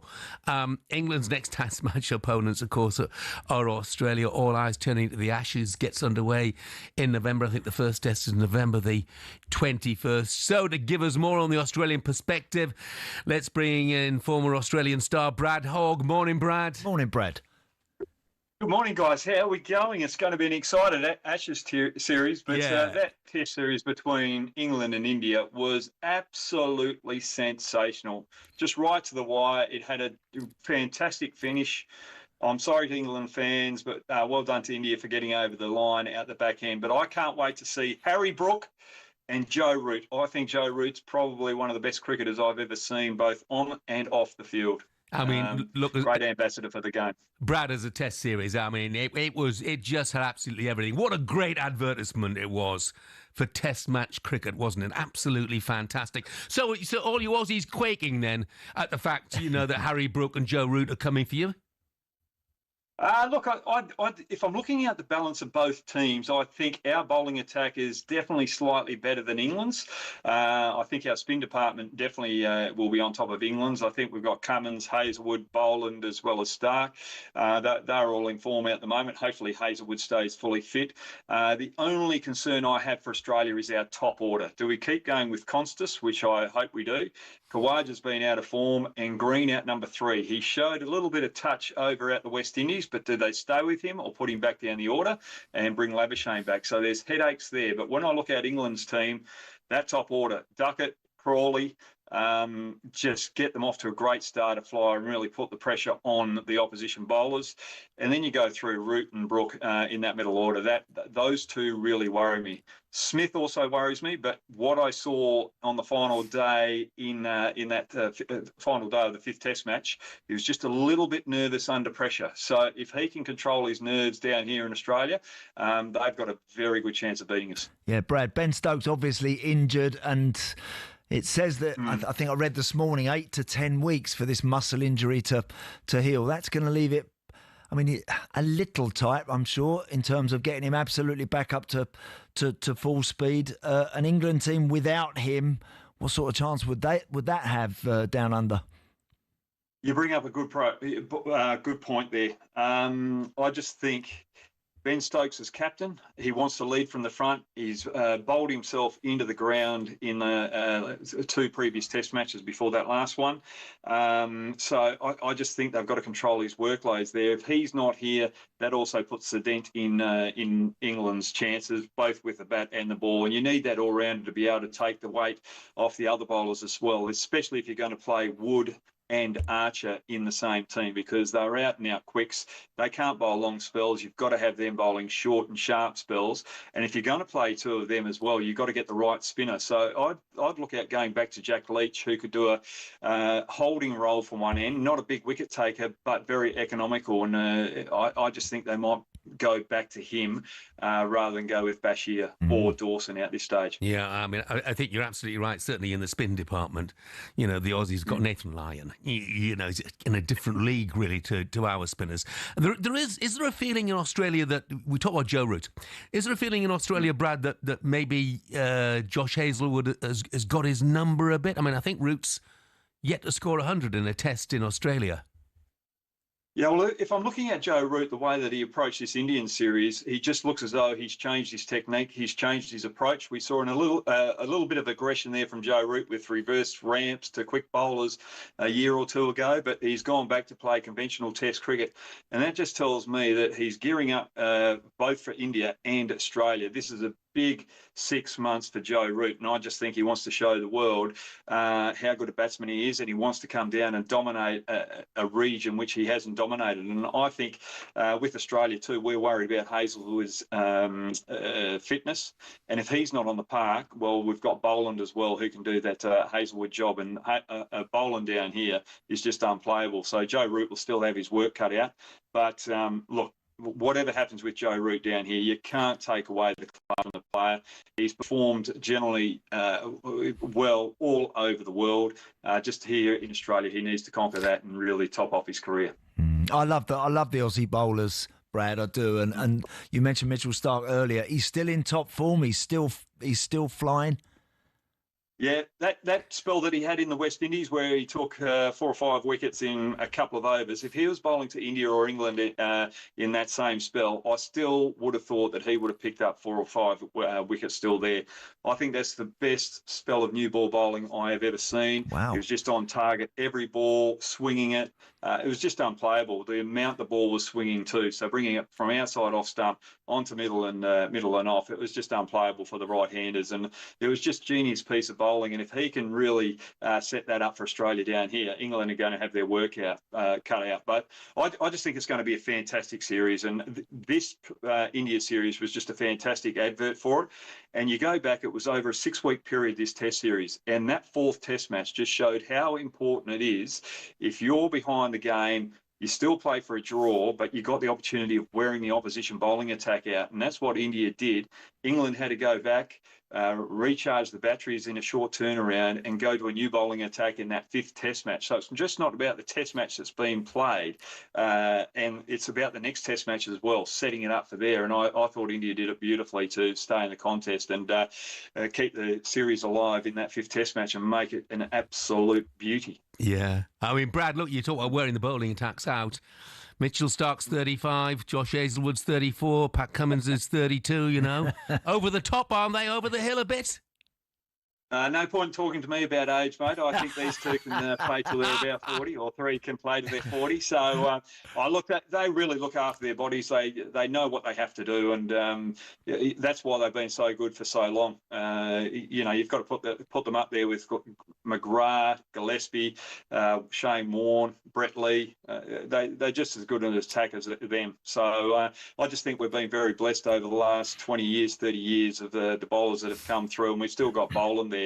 But when these 3 or 4 bowlers finish their career, we're going to be struggling in the depths there for a while. So that's where England can come over and take us apart then. Yeah. But I don't think it'll be this series. I mean, the Aussies are odds on. They're 7-4 on with the bookmakers over here. The shortest price for a series result is an Australia 4-1 win.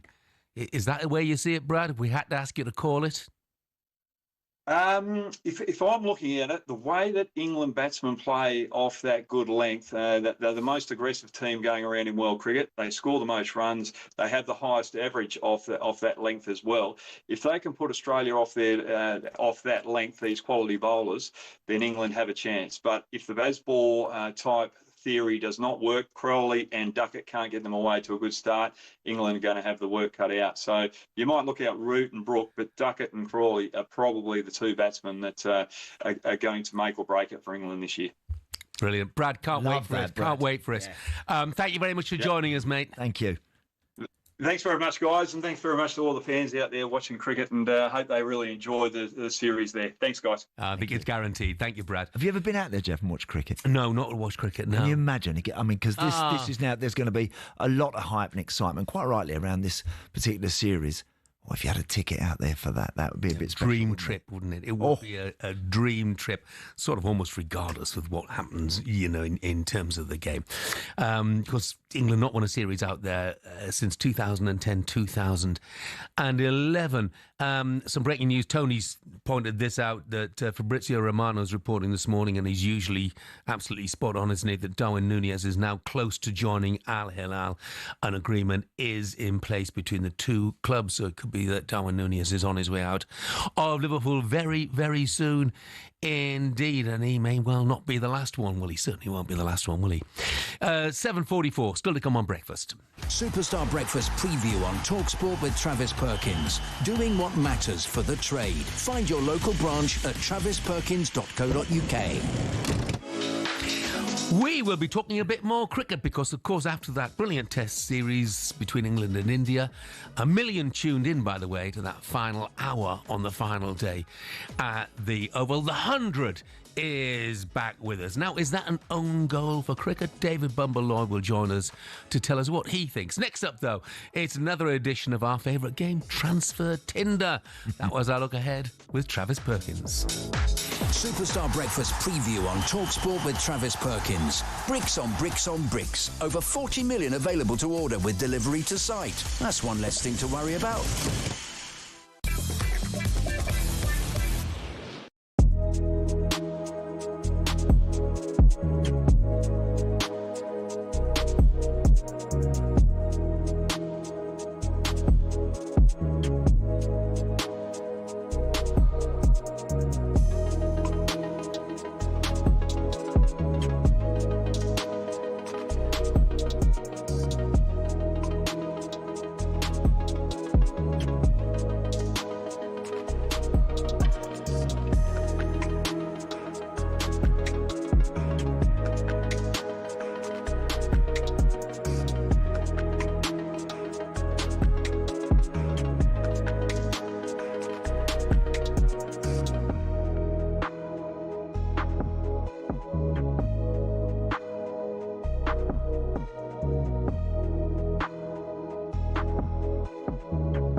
Very good morning to you. It is 7:49. This is Wednesday, the 6th of August. This is talkSPORT Breakfast. I'm Jeff Stelling. Andy Townsend is with me, and we're here right through until 10 o'clock with you. Some of the headlines you're waking up to this morning: the former Porto captain George Costa has died aged 53. Oh, real shame that. It's terrible. Yeah, dreadful that. It's a young man, 53. Yeah. Remember George, a real committed player, wasn't he? Yeah. You know, real committed. For Charlton, he did. He was at Charlton. Yes, he was, and of course has represented Porto right the way through their ranks. Very, very sad news. Condolences to all of George's friends and family. Yeah, I mean, he led the Portuguese club to Champions League glory under Jose Mourinho in 2004. He won 50 caps for Portugal. If you've seen Jose's tribute to him, Jose is terribly distressed by it. Yeah, I mean, it's desperately sad news. Aston Villa have agreed a deal to sign Nice striker Evan Guesson for £26 million, plus around £4.3 million in add-ons. I don't know him. No, I don't. I have no idea. So good luck to him. Hope he can come to Villa and have the desired effect and impact. Of course, there's been rumblings about Ollie Watkins. It's sort of gone into the background for a while, actually, throughout the summer. I think it's inconceivable Villa starting the season without Ollie Watkins as their main man up front. I can't see that at all. I hope not. But you never know. You never know. I'm sure I think Villa have been bracing themselves in some ways, probably for a big bid, Jeff. But as of yet, it doesn't seem to be the case. Hopefully, Ollie will be leading the line for him. Yeah, but new man coming in through the doors at Villa Park. And the Villa hierarchy, by the way, they get things right more often than they get things wrong. That is for sure. Chris Eubank Jr.'s rematch with Conor Benn set to take place at the Tottenham Hotspur Stadium on November the 15th. Brilliant. They completed the deal for a second fight, according to Ring magazine, and they'll resume their rivalry after Eubank Jr. claimed that points win at the same venue in April. And whilst we're on boxing, next Saturday, DAZN brings you 5 huge fights in one night. Unbeaten rising star Moses Atama takes on the proven and dangerous Dillian White in a heavyweight showdown. Plus, there's action from Nick Ball, David Adelaide, Raymond Ford, and Philip Hrgovic. Don't miss it next Saturday, August the 16th. Watch only on DAZN. Boxing Update on talkSPORT with DAZN, the global home of boxing. Buy now at dazn.com/boxing. And it's time for a little bit of matchmaking with Olivia. Stick a load of singles in there and then they fall in love. Of course it's hard. It's supposed to be hard. A 36-year-old, you'll have the knockers, you will. Just because it's offering its teat, do I really have to muscle on that? Is there anything in your personal life that could be causing you stress, sir? I'm not a great lover. Hello, what's your name? Sarah Louise. Sarah Louise, fuck, you're up for it, aren't you? I was in love at the time, that's what I was doing. At the time?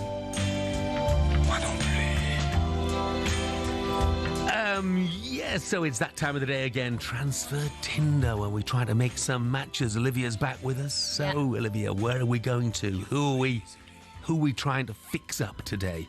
I mean, Jeff, you probably could have guessed my first matchmaking experience is going to be Chelsea, but it's not Nicholas Jackson again. It's not Nicholas Jackson. It's Raheem Sterling to West Ham, 30 years old, from Wembley, 5'8". Is he a bit small? No, he's not, Jeff. He's not small. Right, Raheem Sterling wants to continue his London love affair. West Ham looking for a mature, experienced partner. Could he be the perfect match for Jared Bowen? He's been around the block, which may be seen as a negative, but you can't knock the experience. 396 Premier League appearances, 123 goals. Yep. Is he past his best? Or could he become Stratford's next heartthrob? Are we swiping left or are we swiping right, Andy? I never know which way to... Right. I'm not speaking from experience. But right is yes. Yes. And okay. left is no. As you mentioned, Raheem, listen, no one doubting his pedigree.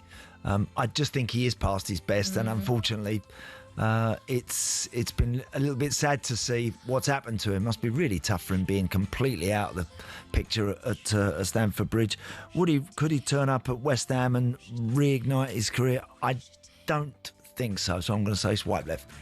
I think we saw when he moved to Arsenal on loan. I think a lot of people thought, okay, we might see the real Raheem Sterling again now. This might reignite his career. And of course it didn't. It was a desperate failure, wasn't it? Now, I look back at his record, and you know there's a player in there. Oh, he's a player, wasn't I've no idea what's happened.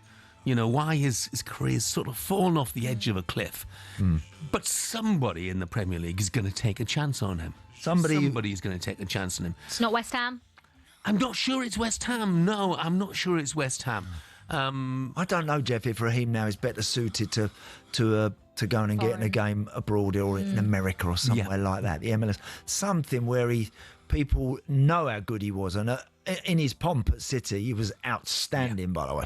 Brilliant. I think people actually forget that, don't they? Oh, he was I think they top. forget how good he actually was because of Chelsea and Arsenal. Love to see him performing at something like that level once again. But I'm with Andy. I'm going to swipe left. I don't think it'll be at West Ham. Swiping left. Okay, so we're swiping left for Raheem Sterling to West Ham. Next up, Dominic Calvert-Lewin to Sunderland. 28 years old, from Sheffield, 6'2". Dreamy good looks and a great sense of style. Dominic Calvert-Lewin has caught the eye of new boy Sunderland, and it's easy to see why. His ex Carlo Ancelotti is still on his mind, but can Regis Labrie rekindle the fire in Dominic Calvert-Lewin? Sunderland fans don't want to be ghosted with another spell on the sidelines. His injury record is one of the worst out there, but he's looking to score in the North East. Are we swiping left? I tell you what. He is a bit of a lad, isn't he? Because he's on transfer Tinder every week. It was Rangers and Manchester United and Newcastle, and now it's Sunderland. It's not attractive, is it? When he's on transfer Tinder this been March. around the block a couple of times, hasn't he? And you know what? I think depending on the deal, I've said it before. Pay as you play. It's a no-brainer. You know, I'd be swiping right because he's got ability. You know, there aren't many centre forwards around. He's a player who, when he's fit, I like. But it's when he's fit, Jeff. That's the key. And that's why it's got to be, you know, pay as you play. As you play. Yeah. I get that, Jeff. I'm going to go the other way. Livy, I'm going to swipe left. I think Sunderland are going to need everybody charging around at 100 miles an hour for every 90 minutes that they play in this season to survive. So, what a nice option it would be to bring off the bench, though. Would be, 10 minutes to go, you need a goal. Listen, you do. It's true. But I mean, he's never the most prolific either, being honest.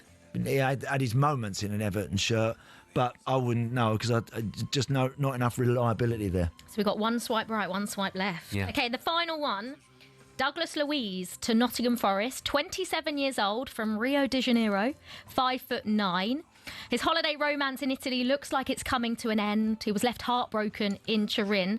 So he's looking for an English rebound. But is that what Forest are looking for? Nuno is eyeing up the muscle-bound Brazilian who knows his way around the league. Nearly 200 appearances for Villa. He doesn't care about competition and backs himself to be a rock for Forest. Are we swiping left or swiping right, Andy? I'd swipe right. Yeah. For Douglas Luiz. You've got a match. I do like him, and I was disappointed when he left Villa, but I think if Forest, I don't know what the sort of fees they're talking about, Olivia. I don't know how much money that is, but you got a guy that knows his way around the Premier League, good player. I think that would represent some solid business. Yeah, and I'm swiping right as well. I mean, Juventus are desperate to get him off their books because it's been a terrible move from both the point of view of the player and the club. He's barely featured out there. Yeah, absolutely. After what he achieved at Villa, and I think he'd be... Yeah, fits the bill for Forest every day of the week. So definitely swiping right for me. 100% swipe right. Swipe right. That is it for Transfer Tinder. Thank you for playing. Brilliant. Thank you very much indeed, Olivia. You need to go and get yourself some sleep. I do. You can hear more Chelsea propaganda from Olivia Bazaglo at 5 a.m. tomorrow morning on Early Breakfast. Up next, though, we'll speak to the Liverpool legend Mark Lawrenson and ask him the question, do Liverpool really need Alexander Isak to win the title? And we'll also continue the discussion as to whether United or Newcastle is the best destination for Benjamin Šeško.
Aguero, Solskjaer, Deeney, Watkins.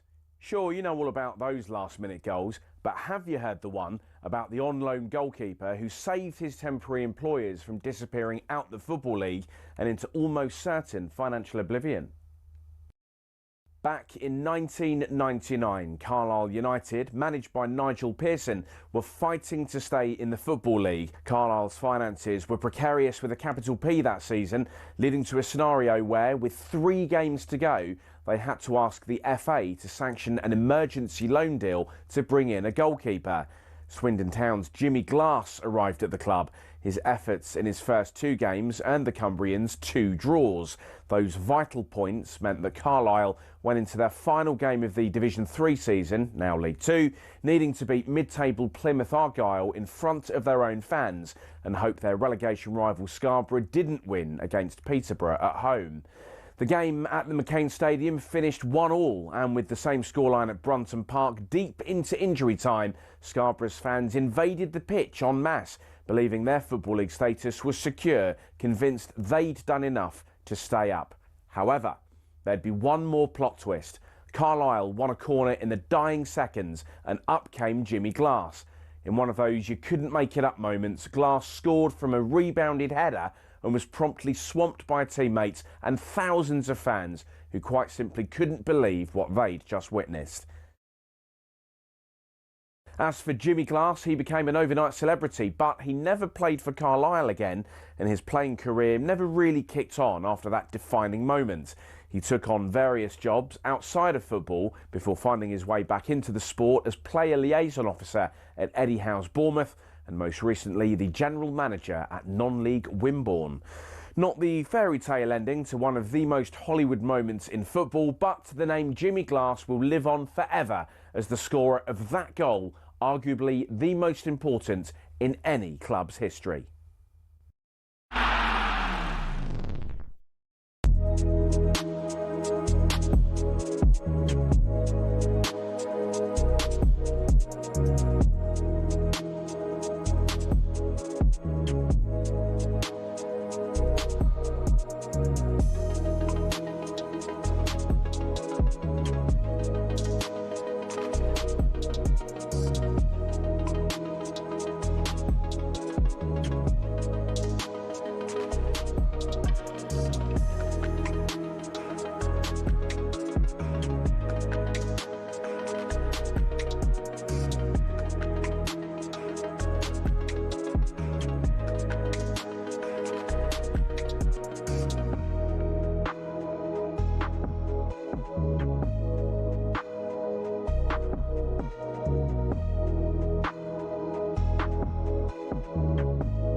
Good morning, Wednesday the 6th of August. It's 4 minutes past 8 o'clock. This is talkSPORT Breakfast with Arnold Clark. Get the UK's best used car deals guaranteed. I'm Jeff Stelling. Andy Townsend is with me. And on the way for you this morning, we'll focus on cricket and turn our attention to the 100. Yes, following on from 1 million people tuning into the final day of the Test series at the Oval, the 100 got underway this week. The former England coach and legendary broadcaster David Bumble Lloyd will tell us just what he thinks about it all. Charlton Athletic captain Greg Doherty will join us as the Championship returns this weekend. Charlton promoted last season, remember. They kick off their campaign in the Championship this Saturday against Watford. And the former West Ham striker Tony Cottee will be here to look ahead to what the season might hold for the Hammers. But now, it has been a busy summer so far for the champions, but it might not be over yet.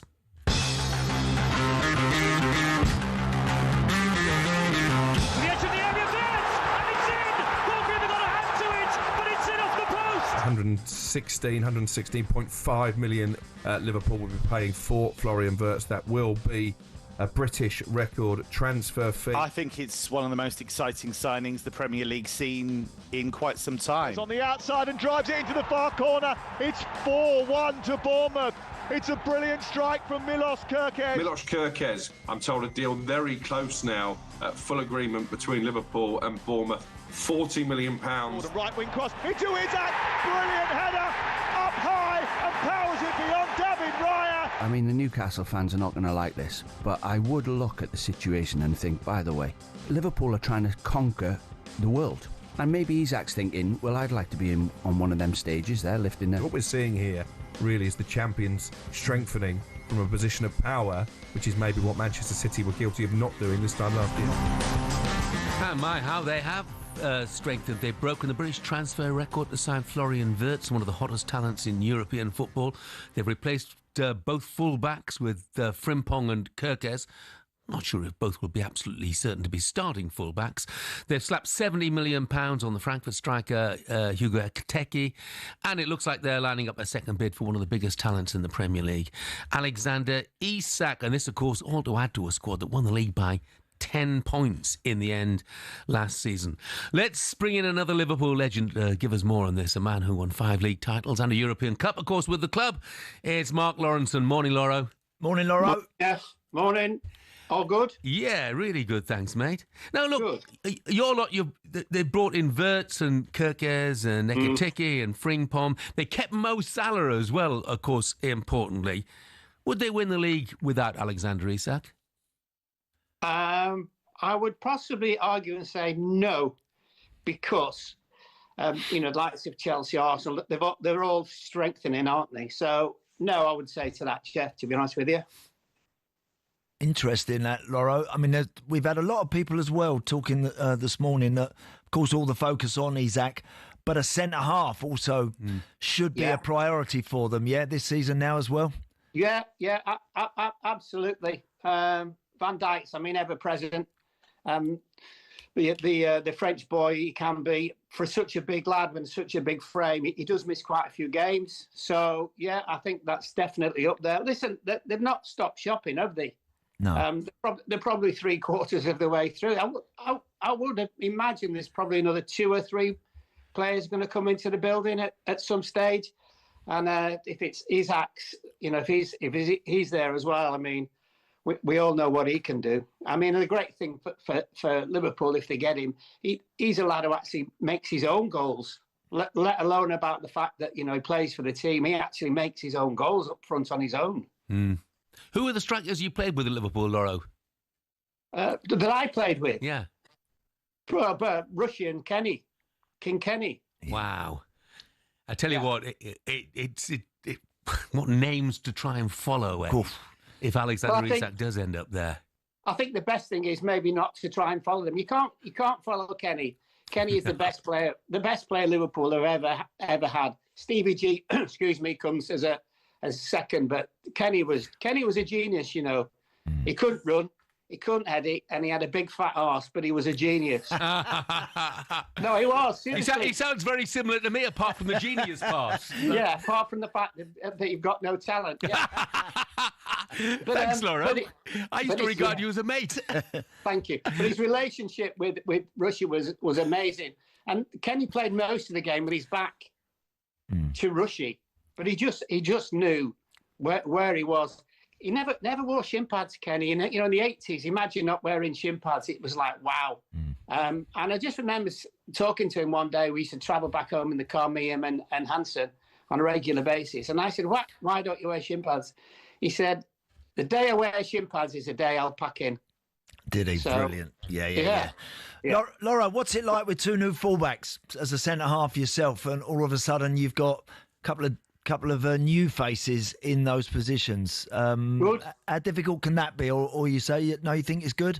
Yeah, I do think it's good. And they're the left back, Kerkez, is it? He's a speed merchant, isn't he? Right. And I'm not sure about Frimpong or Ping Pong. He'll get Ping Pong only straight away with the Scousers. But I think Kerkez will start. I think the other lad, the Greek boy, I think at some stage they'll probably let him go, because think if you look at Liverpool now, the stage that they're at, any player that they sign has to be capable of playing in all the big competitions. And that's why I see when you see one or two of the fringe players might be getting sold, it's because the club are thinking, yeah, they're good players, but Champions League, maybe not.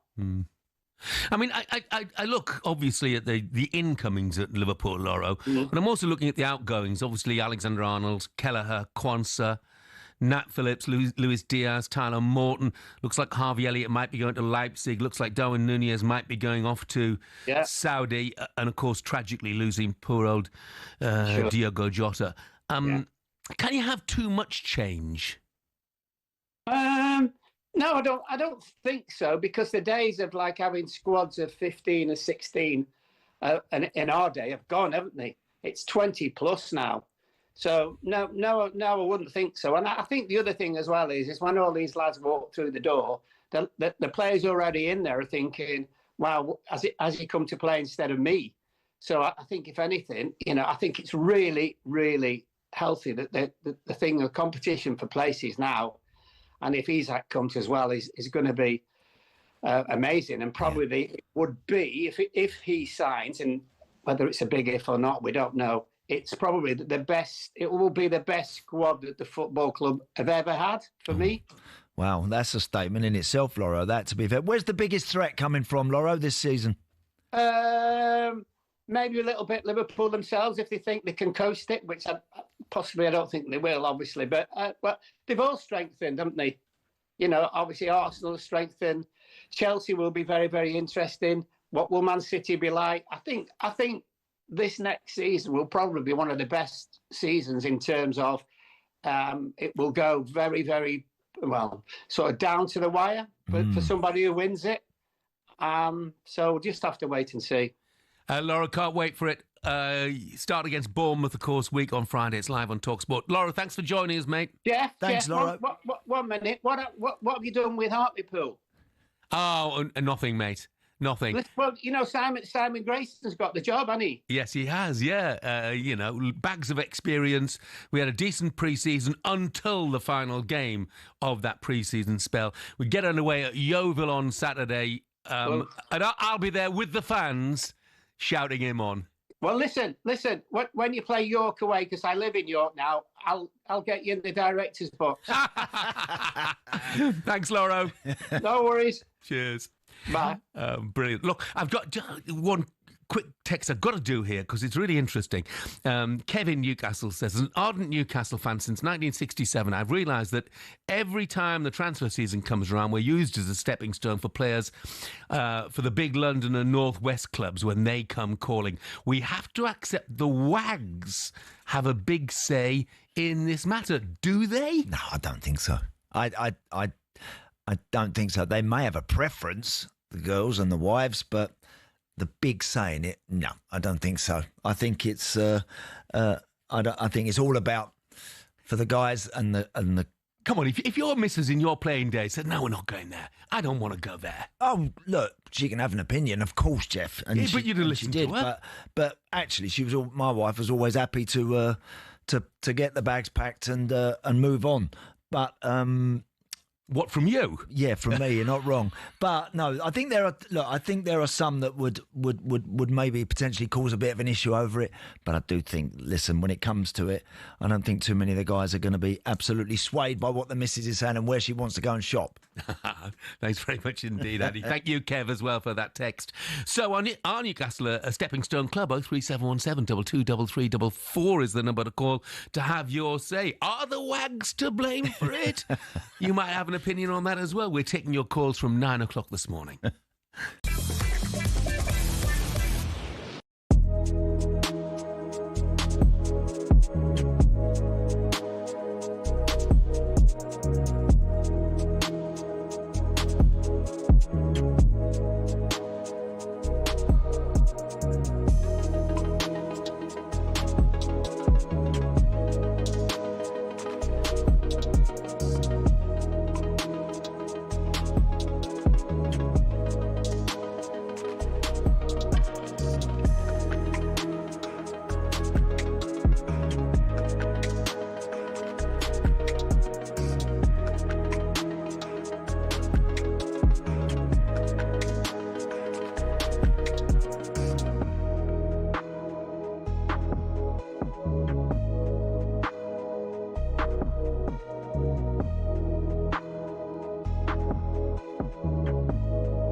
morning. This is talkSPORT Breakfast 8:19. Hope you're having a great day so far. We are.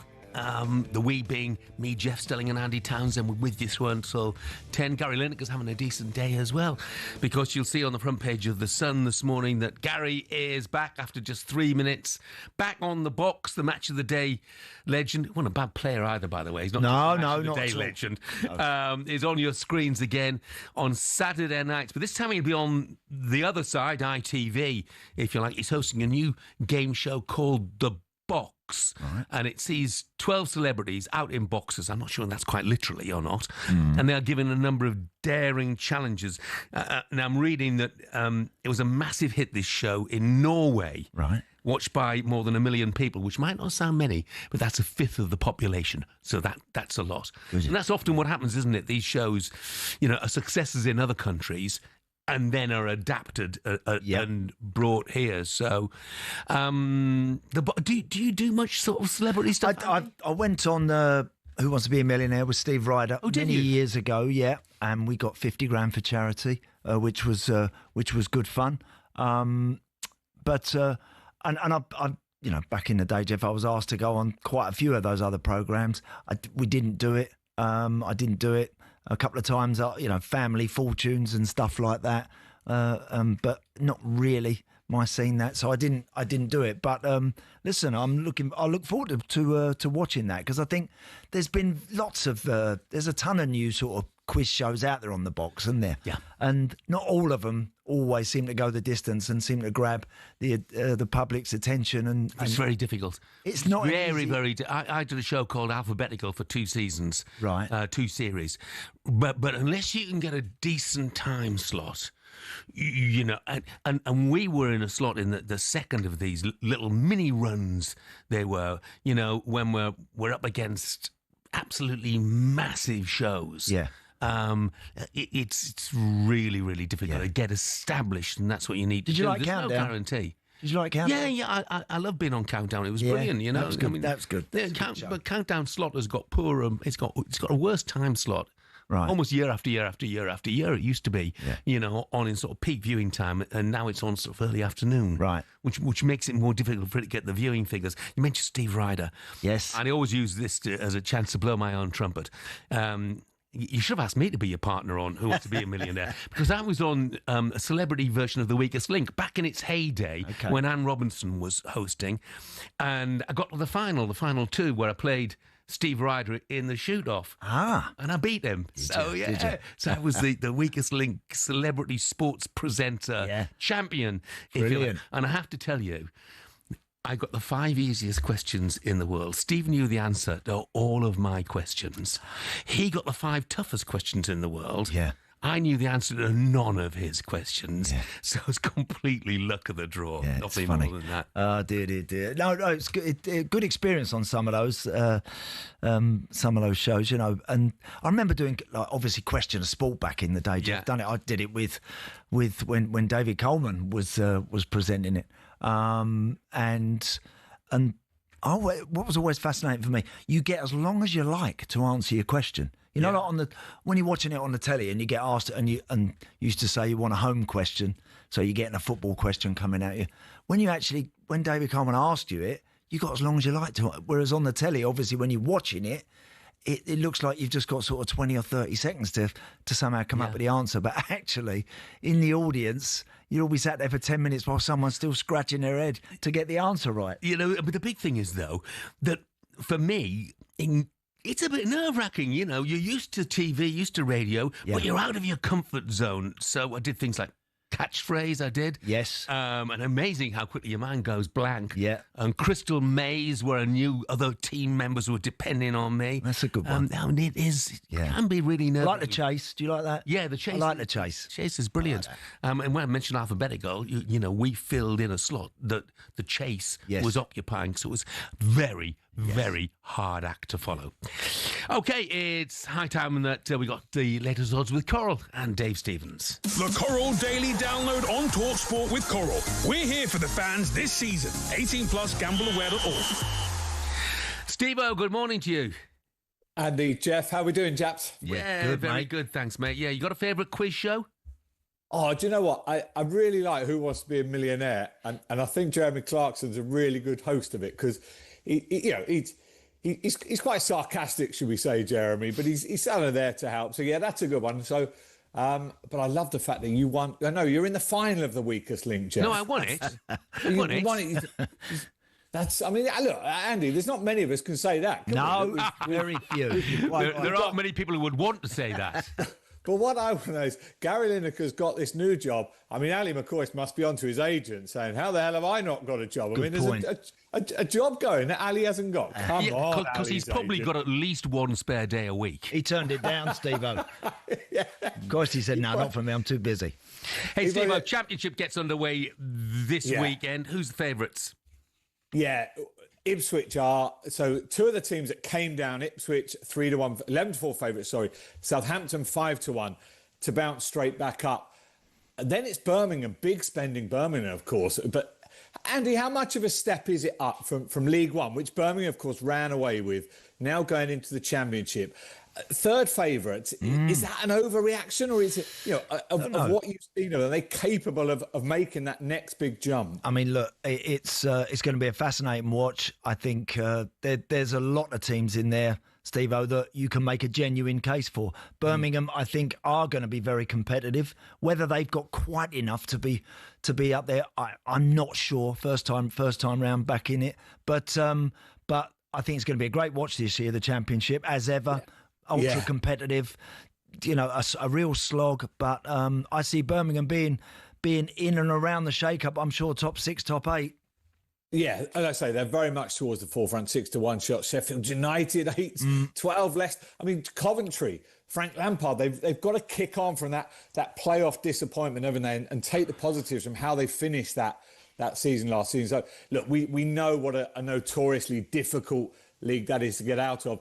And I suppose the flip side is, Jeff, how difficult is it for those promoted teams, the Sunderlands, the Burnleys, the Leeds, of course, that came up from the Championship to stay in the Premier League? And it always makes for pretty grim reading, the betting on this, because those three I've mentioned, the three promoted teams, are the shortest three in the relegation betting. And I don't know, is there just a pattern now that we're going to see this sort of yo-yoing? Or what's the hope for Leeds, Burnley, Sunderland fans, Andy, that they can prolong the stay in the top flight? For those newly promoted teams, right, if they get off to a good start, Steve-O, it can really catapult you and lift you and get a bit of momentum. When you get off to a bad start, you lose 4 out your first 5, confidence starts to go a bit. What I'd like to personally see from those teams this season, be a bit more direct, disrupt better teams, Premier League teams. I think if I'm being critical, too many teams that have got promoted, Jeff, in recent seasons, trying to play. And I think you're playing into the hands of better teams. I think if Burnley but Scotty Parker's team showed last season how mean and brilliant they can be defensively. Take that and get it forward a little bit more. Get it into the opposition's box. And you might find the best Premier League teams don't like that. Yeah. I think that this season, I think that pattern of the bottom, the three promoted clubs going back down, I think that'll be broken. I think they're stronger this season. Leeds are stronger. They're fantastic home fan base. Sunderland have really gone for it in a big way. Sign of Granit Xhaka, I think, is absolutely fantastic and is a statement signing as far as they are concerned. I think Ipswich are underpriced, I'll be brutally honest. It's because they've kept Kieran McKenna, but, they've lost Liam Delap, they've lost Sam Morsey, they've lost Axel Townsend. They're probably going to lose Omari Hutchinson. They're probably going to lose Nathan Broadhead as well. So I think they probably will go up, but I think they're a tad underpriced. What about the week's racing, Steve-O? Yeah, we got the news yesterday, and it wasn't a huge shock that Field of Gold, who was the red-hot favourite for last week's Sussex Stakes, things just did not pan out for him in a race won by 150 to 1 outsider. So confirmation yesterday that he won't make the Jub 1 International at York the week after next, which is a real shame because that is always one of the highlights of the season. But what it does do is set up a rematch between the Coral Eclipse 1-2, Delacroix for Aidan O'Brien, Ombudsman for Godolphin and the Gosdens at 2-1. Chuck in a potential Japanese star in Danon Desile, the French raider Dariz, As I say, the York jump on international is always an absolute highlight, but field of gold, we're going to have to wait a little bit longer before we see if he can bounce back, as I say, which was one of the biggest shocks, Jeff, I've ever witnessed. And I don't think I've ever seen a horse win a Group 1 and come home literally to the sound of pins dropping. It was a surreal moment on the Sussex Downs last week. Hey, Steve-O, good job we didn't discuss championship relegation, eh? We'll move swiftly along. Thank you, Jeff. Thanks, Steve-O. Shut up, mate. That was a look at the latest odds, all thanks to Coral, 18+, gambleaware.org. Coming up, David Bumble-Lloyd tells us whether the 100 is actually a good or a bad thing for the game of cricket. The Coral Daily Download on talkSPORT with Coral. We're here for the fans this season. 18+, gambleaware.org.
It's not often you associate fan power with Chelsea Football Club, but one of the shining examples of it lies with a group called the Chelsea Pitch Owners. And they've proved to be the thorn in the side of owners past and present who've been dead set on moving stadiums to a larger, more lucrative piece of land. Essentially, the supporters group holds the freehold to the land on which Stamford Bridge sits. Former owner Ken Bates set it up at a time where some unruly property developers tried to evict the club from their ground. In order to prevent this, he established the CPO as a company that owned the pitch and offered the fans the chance to buy a share for £100. As well as that, they also own the rights to the name Chelsea Football Club, so if any owner wants to take them elsewhere, they can't be called Chelsea without the approval from the CPO.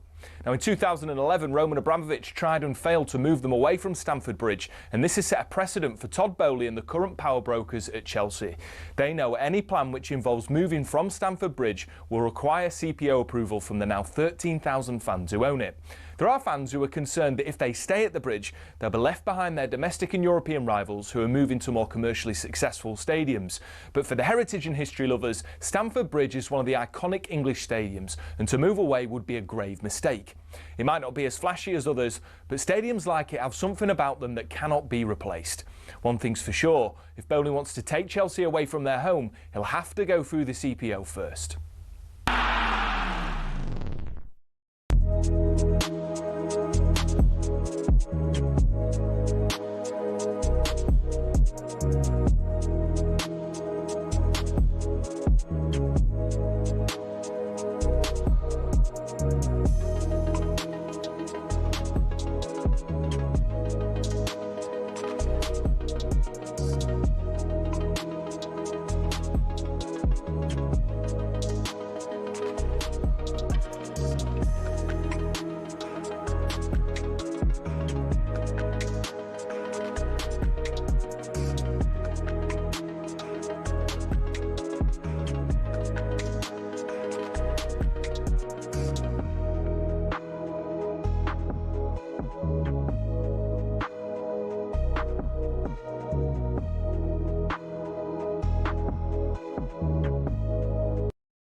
Good morning, very nearly 8:35. This is talkSPORT Breakfast with the Arnold Clark app. Buy a car and opt into Arnold Clark Rewards to enjoy access to great giveaways and everyday perks. I'm Jeff Stelling.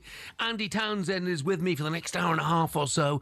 We're going to talk cricket in a moment or two, but before we do that, Michael, the Morecambe fan, has given us a call to give us an update on his club. Good morning, Michael. Morning, Mike. Morning, Jeff. Morning, Andy. How are you? Yeah, is it a good morning? What's happening with Morecambe today? Has anything changed? Not massively. Firstly, just before I go on track, I'll just say, if we do survive this, you'll be more than welcome anywhere in the ground at Morecambe. Thank you, Michael. Everything you've done to help promote the publicity of it all has been fantastic. There's no massive change. We've not heard anything. The main reason I rang up really was we have a partner at the club called Terrace Teamwear who have been designing the kit last season and this season. And obviously they've done all the groundwork for the season ahead, all the kits. And then yesterday they did a bit of a pop-up shop in Morecambe. And it was just phenomenal, the amount of people that turned up, hundreds into the thousands, queuing down Morecambe promenades. Queuing for 2.5 to 3 hours just to get access to a kit that potentially may never get worn on the pitch.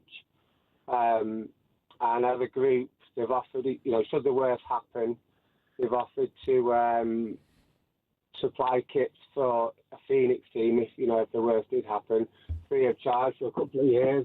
So I just really wanted to ring and just talk about a little bit of good news, I guess, from the community because, everyone turned out. It was just amazing to see, really. Yeah, I saw the pictures, Michael, and they were absolutely amazing. The queues seemed to stretch for forever, and it was just an indication of how important this football club, like every low league football club, is to the community. Yeah, this is it. I mean, all I can ask, I know Simon and Eddie are trying to get Punjab Warriors on to the show after yourselves and Jason Whittingham, but we just want people to come to the table, make this happen. Whatever needs to happen, it needs to happen quickly. We're days away from the season starting, which we can't enter into. Really, as fans, we don't know anything because it's all hearsay, and no one in the actual know is coming forward to talk. Yeah, we just need those people to come and talk. Extremely difficult times. Michael, as always, we wish you the very best of luck. Thank you very much indeed for that. Yeah, best of luck, Michael. Yeah. Jeff, when I started, I started my career at Welling United. Yes. And then I went down to Weymouth, and it's amazing the impact of clubs like that on, as you said, on your local areas, your local communities, and without them, it's all of these towns, cities are poorer places because the amount of people and the hard work, the love they have for those clubs, and amongst all that we're talking about, 100 millions for this player and that player, etc., genuinely, football without those clubs just would not be the same business. No. And they're vital, and it's imperative we do everything you can to ensure their survival. Andy, I think it's really important as well, and I said this yesterday or the day before, for the mental health of the nation. We talk about mental health. There's a couple of hours of an escape for people who otherwise would be worrying about their jobs, their finances, their family. This is 2 hours or so that you can put all of those worries to one side. I think it's really very important. good point. Yeah, good point. Now then, 1 million viewers tuned in for 56 minutes of cricket on the final day of the Test series between England and India, and they were treated to this. 7 to win, 6 to tie. Here is Mohammad Siraj bowling to Atkinson. Bowled in! He hit the off Siraj has won the game and squared the series for India. There was a low full toss which Atkinson missed. He walks slowly to his partner at the other end. Chris Roach never got to face a ball. Atkinson did his very, very best. But India have won the Test match by 6 runs. Well, it was one of the greatest Test series of all time, no question about that. But after that gruelling Test series, and of course with the Ashes just around the corner, Joe Root and Ben Duckett, Harry Brook, to name just 3, they'll take a full part in the 100, just days after the end of that India series. Let's get more on this and cross over to the former England head coach, legendary broadcaster David Bumble Lloyd. Morning, Bumble. Morning, Jeff, Andy. Morning, Bumble. Hey, Bumble, writing in The Sun this morning, John Etheridge says, Test cricket has finished for the summer because August is wiped out for the 100, a competition few truly care about and many actively despise. What's your view of the 100? Well, the 100, I got told the other day, it's Mickey Mouse, and I said, well, Mickey Mouse were very popular. And so we should have enough time in an English season to look after everybody who supports any sort of cricket, whether it be Test match cricket, T20 cricket or the 100. The 100 has just brought in £550 million to the game, which will be spread. Wow. I'm not saying evenly throughout the counties, but the counties will benefit. And so I think it's slightly unfair to say that it's nobody cares about it, because if you go to the grounds, it's great fun, it's good for families, it's good for young children, and it's 100 deliveries, which will change. I'm absolutely certain that that competition will turn into a T20 franchise competition for the UK. With all that then, Bumble, if it's making a lot of money, as you say, it's promoting the sport, kids are wanting to get involved in it, so why is it frowned upon by so many? Well, I think it's misdirected, Andy, really, because we've just had a fantastic 5-match series over 6 weeks. Now, I'm against that. And I think that you should be able to allow more time for 5 matches, 6 weeks. And of course, people are saying, well, the problem is the 100, because we can't play Test match cricket in August. So it just needs a tinker. It just needs playing about a little bit to extend that period where you can play Test match cricket. It's not perfect. I know it isn't perfect, but the administrators should be able to fit everything in. And I think the way forward, regrettably, and I say this regrettably because the T20 Blast is a fabulous competition. I can't see that surviving. If the 100 turns into T20, why do you want 2 T20 competitions? The other thing about the 100, I'm absolutely certain that it will extend. It's 8 teams now, and I think they'll finish up by having 11 or 12 teams spread around the country. Yeah. I mean, obviously, that was the reason that the 5th and final test was squeezed in so soon after the 4th test. I mean, one thing I would say, Bumble, is that in terms of the women's game, it's worked wonders, hasn't it? It's really raised the profile of the women's game. It has, very much so. And it's good fun. People who go and watch it say it's great fun, and there's a lot of people go. And so I cringe a bit when the red ball devotees just dismiss it. Just sit back a little bit, just sit back and hope that the administrators can cater for everybody in an English summer. And to have a celebration at the end of the summer, I'd actually, if it were me, I'd move it back. I'd move the 100 back a little bit and be a celebration of what we've had throughout the summer in other forms of cricket. Hey, Bumble, we spoke to Brad Hogg a little about an hour ago, Jeff, something like that. And he's already revved up the prospect of the Ashes series, obviously starting in November. Can't wait for that. It promises to be something a little bit special, this one. Yeah, and I think they're evenly matched as well, that both teams you wouldn't say is absolutely settled. I think England have got a great chance, and of course it started already. They're all kicking off in Australia. I'm going to be there. I'm going to be working on it over in Australia, and I can't wait to get there. I'm working one for a radio company and one for a TV company. Great. So it starts early, which brings you to... Do you remember that broadcaster, Henry Blofeld? Yes. Great. of course. And so he's going in. He's going in and he's going through immigration, his passport, and he gets asked, he said, have you got a criminal record, Mr. Blofeld? To which he said, do you know, he said, I didn't know it was compulsory. Fantastic, fantastic. Hey, Bumble, the 100 continues tonight. The Manchester Originals are playing. Will you be there? I won't be there, but I'll be watching it. I'll be having a look at it in the comfort of my TV and hoping the Originals can win. I don't actually know who plays for the Originals, but I'll be watching. Fantastic. Hey, Bumble, thank you very much again. Take care, mate. It's great. I don't know whether you've got 1 second. I was listening to you about community football. Yeah. I'm Accrington through and through. Yeah. Yes. Community mental health is absolutely paramount for the area. And would you believe that our local council have been trying to shut the football club down? Wow. I'm hopping mad. Yeah. Yeah. No, Well said, mate. it's always vital. I mean, I think particularly, not exclusively, but particularly the smaller clubs, because they tend to come from smaller communities, you know, and this is the one opportunity that people get to get away from the worries of life. Yeah. Bumble, thanks very much indeed. Catch you soon. Right, let's look ahead to the next hour of the show with Benchmarks. Superstar Breakfast preview on talkSPORT with Benchmarks Kitchens and Joinery. Get trade prices on kitchens to suit all styles and budgets at Benchmarks.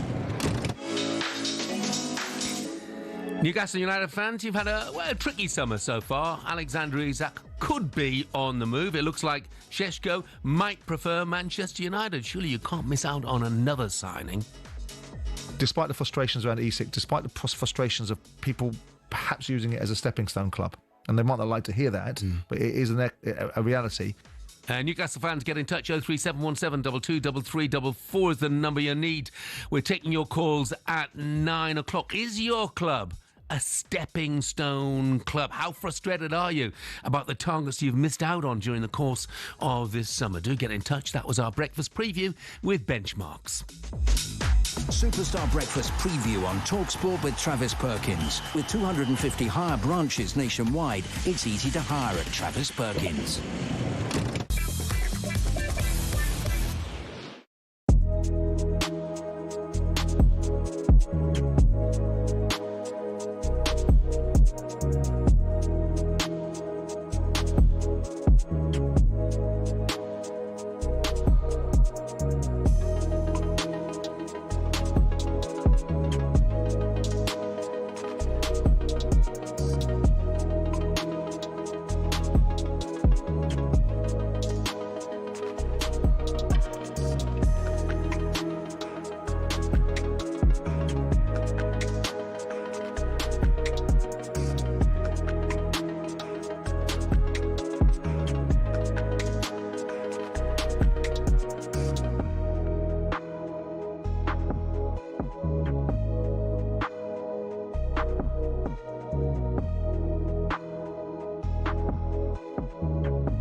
good morning to you.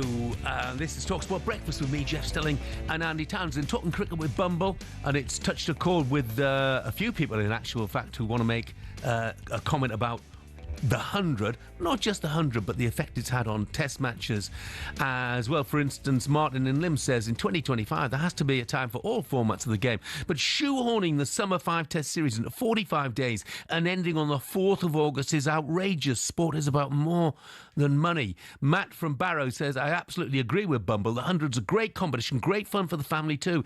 I've taken my 7-year-old daughter a few times to Old Trafford and she's loved it, bringing a whole new supporter base to the game. So, differing views. Differing views on the 100. That's what it's all about, really. Okay, right, let's head straight now to our chief football correspondent, Alex Crook, for the latest transfer news in this, what's been a pretty busy transfer window, but just in a bit of a lull at the moment, hasn't it? Morning, Crookie. Good morning. 2 words again, one name, Benjamin Šeško. What's the latest?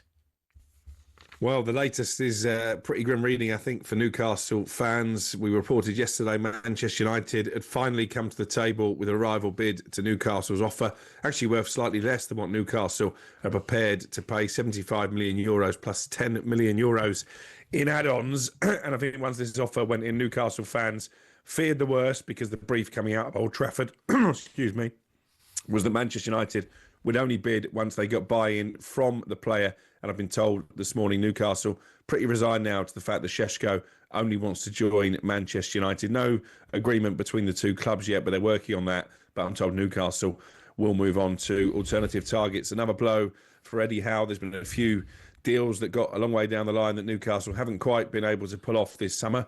But I think in some ways you have to praise their ambition for going after the likes of Dean Howson, João Pedro, and now Benjamin Šeško, when they knew that more established clubs, should we say, in terms of the Premier League Big Six, were also sniffing around. Yeah, so without Šeško then, where are they now going to focus their attention, Crookie? There's got to be another name out there.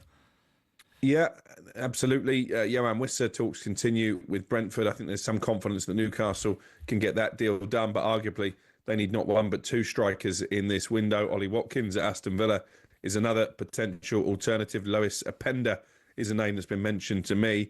And I know they've been offered Nicholas Jackson as well. He's been hawked around by intermediaries. Chelsea, I think, willing to cash in on him. What does it mean for Alexander Isak? Well, I think unless they can allow one of those big names, I don't think Johan Wissa will quite cut the mustard.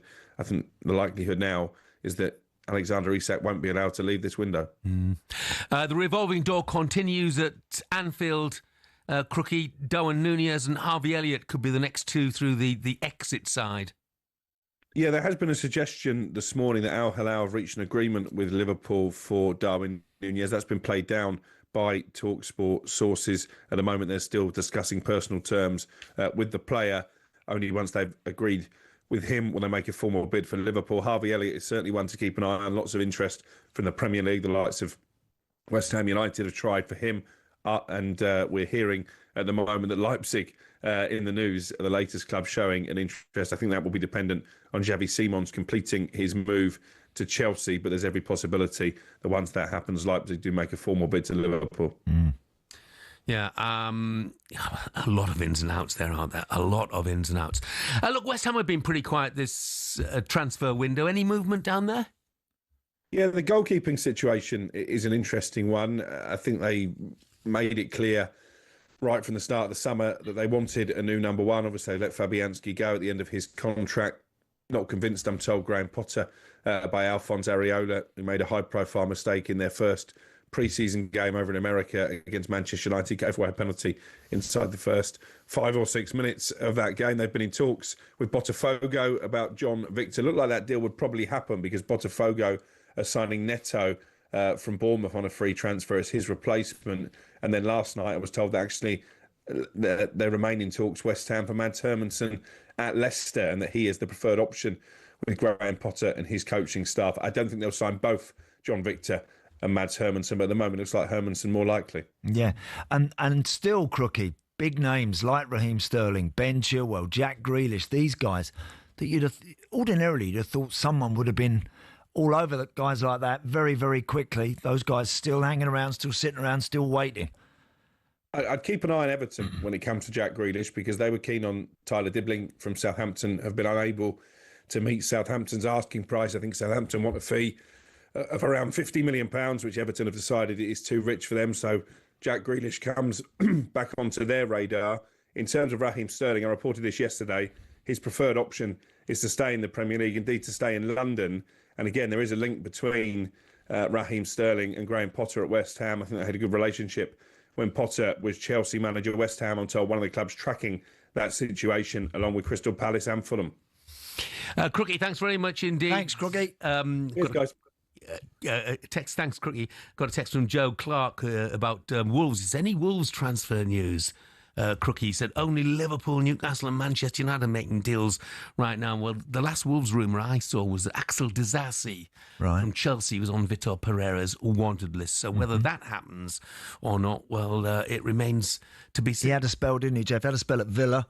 Axel Disasi. I'm not totally sure what his best position is. Is he a centre half, right back, somewhere in between? I mean, look, he can play in a 3. Of course he can, no doubt about it. And again, I think a lot of managers, a lot of coaches, very aware that they've got to make sure that their squads are thick enough and fat enough to cope with another Premier League campaign. Do you think we're at the stage now in the transfer window where things have gone a little quieter because everyone is now waiting for the last couple of days to see if they can pick up a bargain? Yeah. I do think that there's a lot of clubs that, of course, are hampered very much by PSR, by their own finances, etc., within the four walls.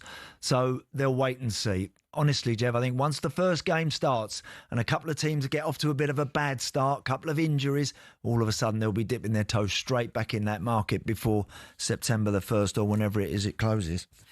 Just very, very briefly want to mention this because I'll forget otherwise, and it's a great initiative. Sunderland announced yesterday that any season ticket holders of theirs who are 85 or over and have had a season ticket for 3 years will get their season ticket free of charge. Brilliant. This season. Great, isn't it? And if they've already paid for their season ticket, they're going to give them a complete refund. Oh, brilliant. And it's a little gesture, but it's a fantastic gesture. Great gesture. As well, especially bearing in mind they are back in the Premier League now. So Sunderland, very well done indeed. Talking of the North East, coming up, why are Newcastle viewed by so many as a feeder club despite having Champions League football, a trophy, and extraordinary amounts of money? 03717 223344 is the number to call. We want you to have your say. That's next.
What football ground are you thinking of when someone says this. Really tough place to go. Difficult place to go. Such a tough place to go. It's a tough place to go at the moment. It was a really difficult place to go, always. But what are the toughest places to go, really? We've scoured the planet to find out. Forget a cold, wet Tuesday night in Stoke. Try playing in a blizzard 220 miles inside the Arctic Circle at the world's northernmost professional club. When Chelsea lost at Tromsø in Norway in the 97-98 Cup Winners' Cup, a massive snowstorm hit at half-time. These two boys and their brooms were absolutely no match for it. We're staying in Scandinavia for Scotland's toughest away day on a windswept cliff in the Faroe Islands. In Euro 2000 qualifying, Craig Brown's men were taken to fishing village Toftir. Kevin Gallagher called the pitch a cowfield and the wind like Pittodrie on a bad day. The Faroe Islands part-timers equalised in stoppage time, leading to these absolute scenes, and still one of Scotland's most embarrassing results. Daft little ground, silly game.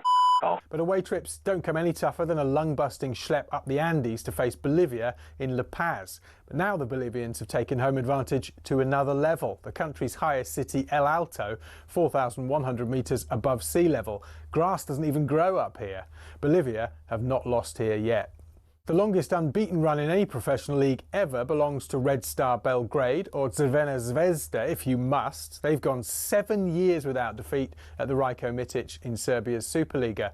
Their fans are pretty intimidating as well, but they're not as loud as this mob. Galatasaray's Ali Sami Yen Stadium's officially the loudest in world football. In a derby with Fenerbahce, Galatasaray fans set a Guinness World Record of 131 decibels. That's louder than Motorhead, and pretty tough to carry out your manager's instructions when you can't even hear them. However, our most intimidating away day is in Wales, where cameras can't enter and players can't leave. HMP Prescoed. This prison team was briefly kicked out the Gwent League over concerns about young opposition having to go in there. Now that's a tough place to go. Early June 1939, Germany, always a tough place to go to.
Good morning, this is talkSPORT Breakfast with Arnold Clark. Build your own car deal online, or with a few clicks, they make buying your next car easy.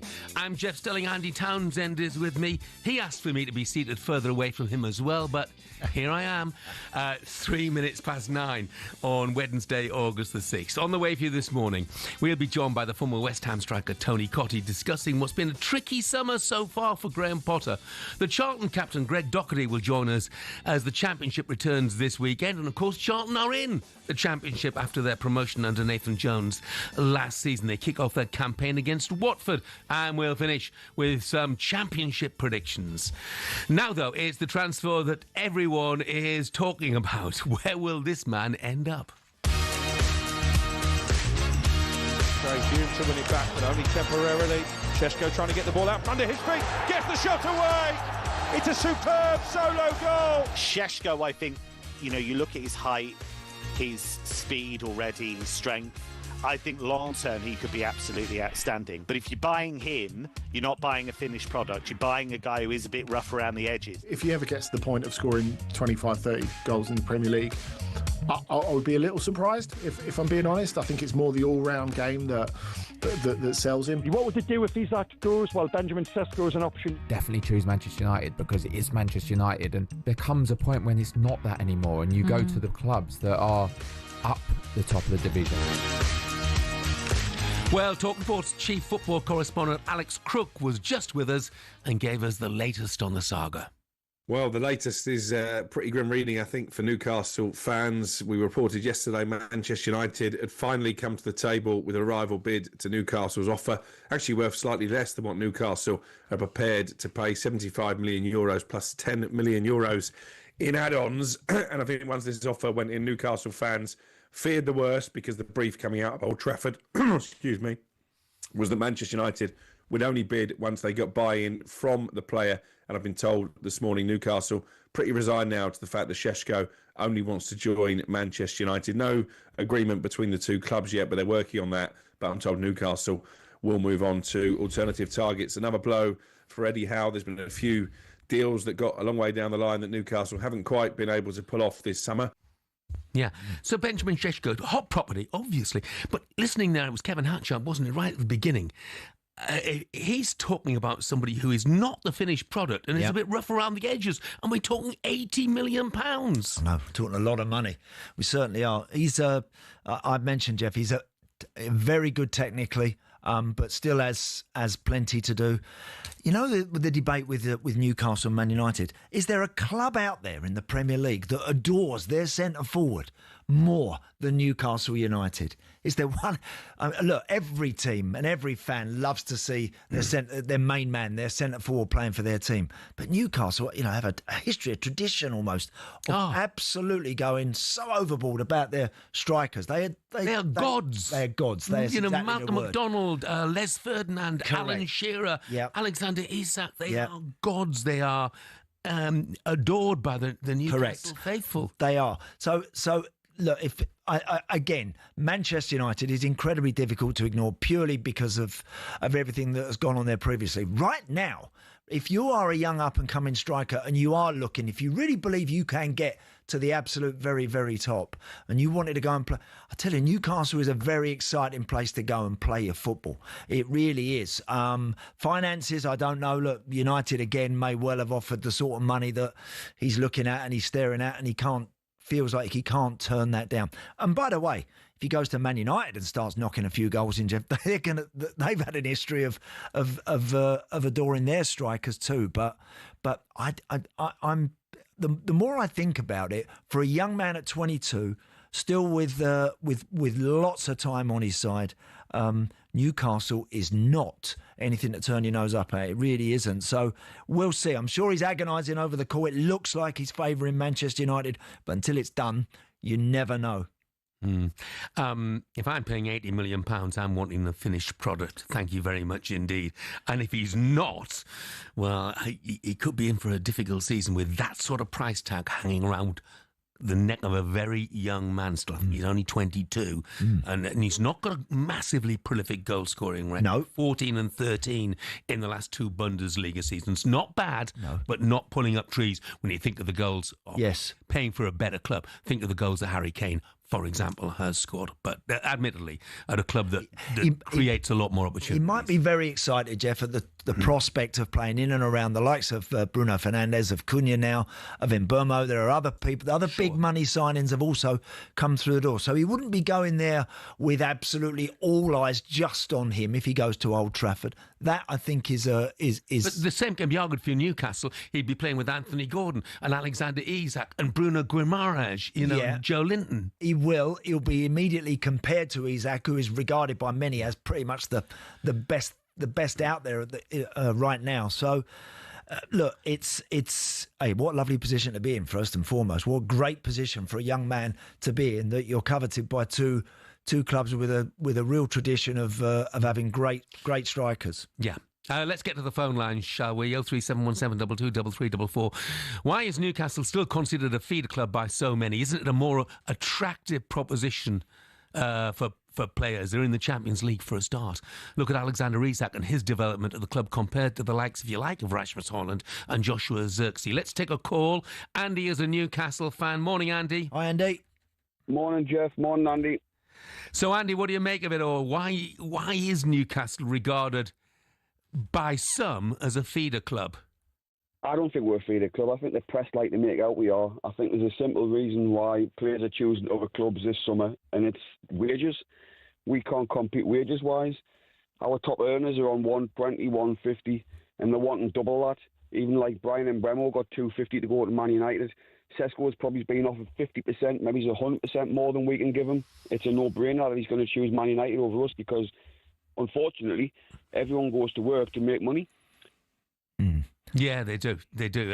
And you understand that, don't you? You're offered, but sometimes maybe you have to take the longer view and look at which club might be better for you in the long term. Well, why would you choose Man United, which is a basket case club, over Newcastle? It's definitely not geographically. We've got Champions League football. We've got 52,000 people in there every week screaming at you and adoring you. Man United's on the way down. We're on the way up. I tell you, if they showed Bruno after he won the League Cup, and if they showed Bruno, do you remember him out? I mean, like literally in tears out there on the field. He's a different player altogether, a different character. If someone came in and offered him more money, he wouldn't go. No. He's bought into the club. We've always said Isaac would go when someone came in for him because he looks like that type of player. Right. And if he doesn't want to be there, let him go. But I think it's get to the point now where he's going to be told you're staying for another year and then you can move on. And then it gives us time to assess who's out there, what we can bring in. Maybe find someone younger who's up and coming and take a chance on them. But I think it's to the point now where he's going to have to be told you're going nowhere. Just quickly, Andy, because we've got a whole lot of calls lined up. How would the fans react to that if he stayed? I couldn't tell you. You'll find out on Monday night against Liverpool live on the telly, won't you? It's going to be a tough one. Yeah. We'll be cheering. Me and my boy will be cheering him. But Good lad. I couldn't see it for everyone else. Yeah. Andy, thank you very much Thanks, indeed. Kelvin's a Tottenham fan. He wants to have his say. Morning, Kelvin. Morning, guys. Great show as always. Thank you. Yeah, just with regards, I was involved on the fringes at Newcastle in a job that I did quite a few years ago. And the problem then, and I think it's still their problem now, is from a player point of view, they're too far away from London. And I think this is going to plague them for a long time. If Sechko goes to Manchester United, it's a 1-hour private plane flight from the centre of London, happy days. If he goes to Newcastle, it's that bit further away. Now, I love Newcastle for its nightlife and everything else, but it is just that bit too far away from London, and I think this is the problem they've got. Aren't they all flying around in private jets these days, these guys? No matter where, they need a little airfield somewhere local and they can get anywhere. Oh, yeah, they are, but it's that extra 1 hour. I know it sounds silly. Wait, look, whoa. It doesn't take 2 hours to fly from Newcastle to London with the best will in the world, Kelvin. By the time they've got to the private airstrip there, by the time they've taken off, by the time they've got to London and landed, you're talking 2 hours. Whereas in Manchester, you're talking an hour. And the players used to say it themselves when we were around Newcastle, that the problem is we're too far away from London. And that's why your Andros Townsends and your John Joe Shelbys will join them, because they're still playing Premier League football at the back end of their career.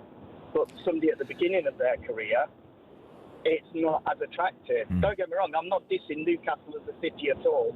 I'm just speaking out from a player's perception point of view. A factor, maybe, Jeff. Thanks, Kelvin. A factor, maybe, but not a priority. I don't think in terms of its proximity to London. Yeah. Jill's texted. She's after this negative narrative around United. I really hope Šeško chooses us. Well, it's not negative, Jill, because Andy was saying a moment or two ago about Manchester United. They worship their centre forwards. They worship their strikers as well. It's realistic. Look at where Manchester United finished last season. Look at where Newcastle United finished this season. Look at what Newcastle have got to look forward to in terms of Champions League. So it is realistic. I know you're not feeling well again today, Jill, so hope you get better soon. Let's have a quick word with Ian, who's a Middlesbrough fan. He wants to have his say about why clubs in the North East all seem to be feeder clubs. Morning, Ian. Ian, good morning to you. Oh, well, we seem to have lost Ian, but there you go. There you go, beep, beep. There's that. Yeah, he's given us the pip, isn't he? Yeah, absolutely. Ian, I don't buy the stuff. I don't buy Kelvin's stuff about saying, Newcastle is that much farther away than Manchester. He said private jet. He says it's 2 hours from Newcastle. It's an hour from Manchester, thereby disregarding the fact that whether you're in Newcastle or Manchester, you still got to get the airport or the airstrip. Yes. Exactly the same. Yeah. So. Of course, there's always going to be a lure. The genuine bigger cities that we have, London and Manchester, Liverpool, etc. But I don't think anybody can disregard what's going on at Newcastle. And in terms of everything up there right now, it's a very exciting place to go and potentially play your football. And they have a fantastic manager who I think a lot of players would love to play for. That Newcastle-Liverpool game is live and exclusive. Andy mentioned it. It's live and exclusive on talkSPORT. Up next, we turn our attention to the Championship, which gets underway live on talkSPORT this weekend. Are Charlton ready to establish themselves in this league? We'll find out next with their captain.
A very good morning, 9:19. It's Wednesday, August the 6th. This is talkSPORT Breakfast with me, Jeff Stelling, and Andy Townsend. The Championship is back this coming Friday.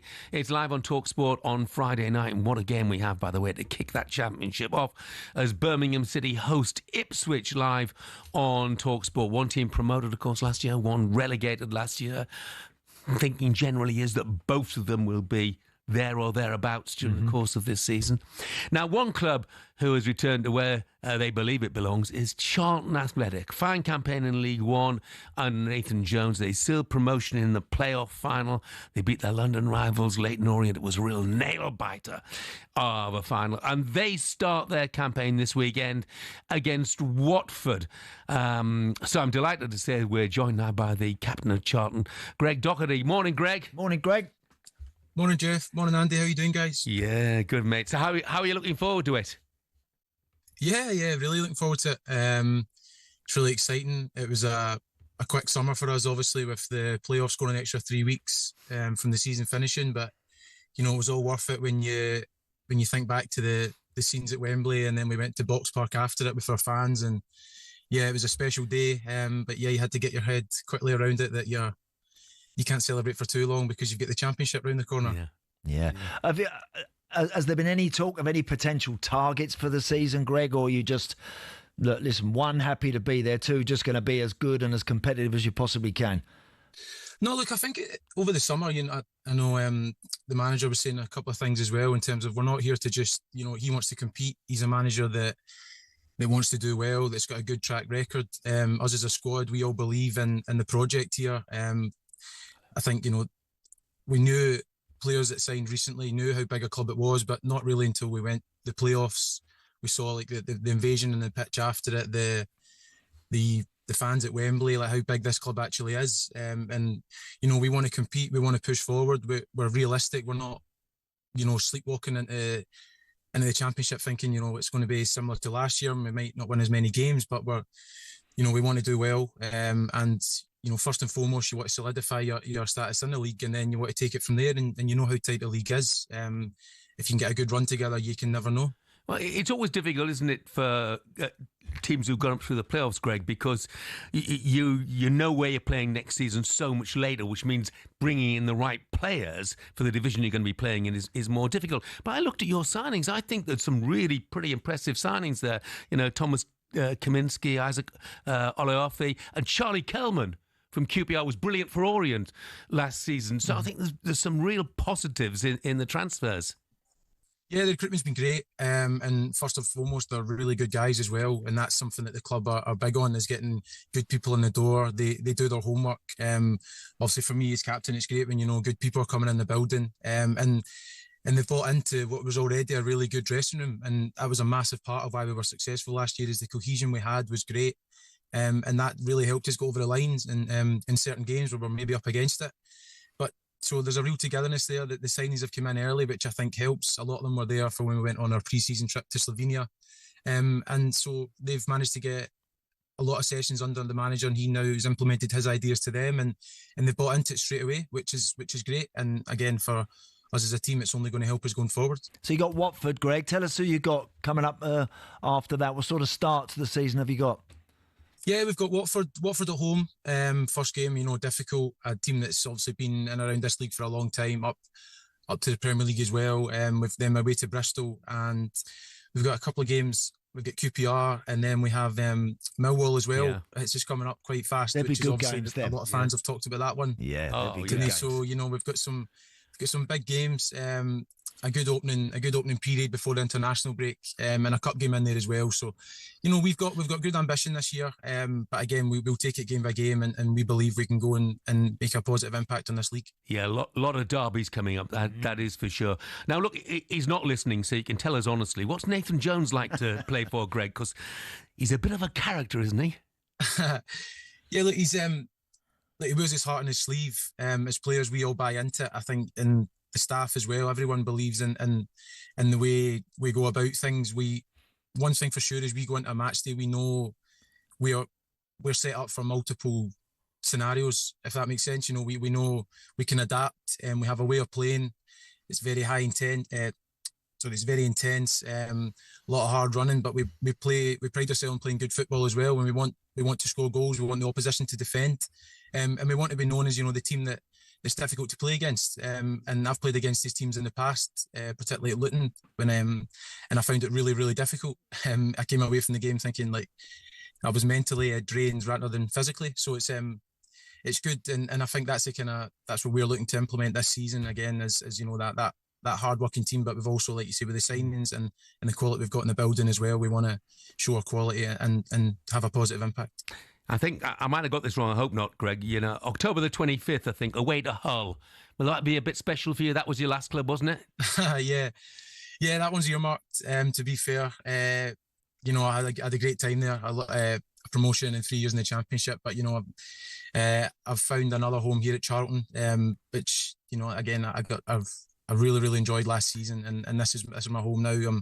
I'm so proud to be captain of this football club and how big it is. And again, like I touched back on the player final at Wembley, how amazing that was, and for to just be part of that and to help bring this club, because it's difficult in League One. You know, you look at the clubs that have been here for been there for a long time, but you know, you get a good run together. You look at Sunderland, you look at Ipswich's, and you know, you want to be, that's the ambition. And now we're out of League One, you want to solidify yourself in the Championship, and then see where you can go from there. I tell you what, Greg, I've just got one more, because you talk a lot here about community clubs. We've talked a lot, obviously, about the problems that Morecambe have got at the moment and lower league sides. But Charlton's a proper community club, isn't it? Oh, it's incredible. Like, you know, I've known that from playing against them. You know, you're around stadiums and things like that. But until you actually come here and you realise the work they do for the local community, for charities around the club, it's incredible. And it's such a, like you say, it's such a together club. You know, everyone's together day to day. People around the training ground, it's nice. You see loads of different initiatives around the stadium. They're constantly doing things, and we go and do obviously our player appearances and stuff like that. And it's a joy to go and do these things, go and visit schools, different charities, because it's really important. But everyone is so welcoming, and it's a club that, you know, it's really based on its community feel. And again, the togetherness is a real reason why we are being successful at the minute, is because everyone's singing from the same hymn sheet. Greg, I know you won't mind me saying, my dear old dad, God love him, he played for Charlton from the late 40s to about 1960. And when they used to have, believe it or not, down at the Valley, 70,000. Wow. They used to have, That's impressive, isn't it? Used to regularly have numbers like that. And he played in that very famous game when Charlton won 7-6, 5-1 down at half-time. Yeah. And they won 7-6 against Huddersfield. So yeah, Charlton's always had a special place in my heart. I'm really got my fingers crossed for you, Greg, this season, that you get off to that good start. And as Jeff mentioned, there's a real heartbeat about Charlton, and it's lovely to see you competing with the best again. Greg, go off and make some great memories of your own, mate. Yeah. Thank you so much for joining us. Thanks, Jeff. Thanks, Andy. I appreciate Thank it. you. Yeah. You can see why he's captain, can't you? You can. What a good lad. Seems a nice lad, doesn't he? You know, impressive boy. Talks excellently. Well, doesn't he? Really, really impressive. Yeah. Absolutely. Right, it is, very nearly 9:28. Coming up, we turn our attention to West Ham and their reported interest in Raheem Sterling as West Ham attempt to improve for next season. We'll discuss that next.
It's not often you associate fan power with Chelsea Football Club, but one of the shining examples of it lies with a group called the Chelsea Pitch Owners.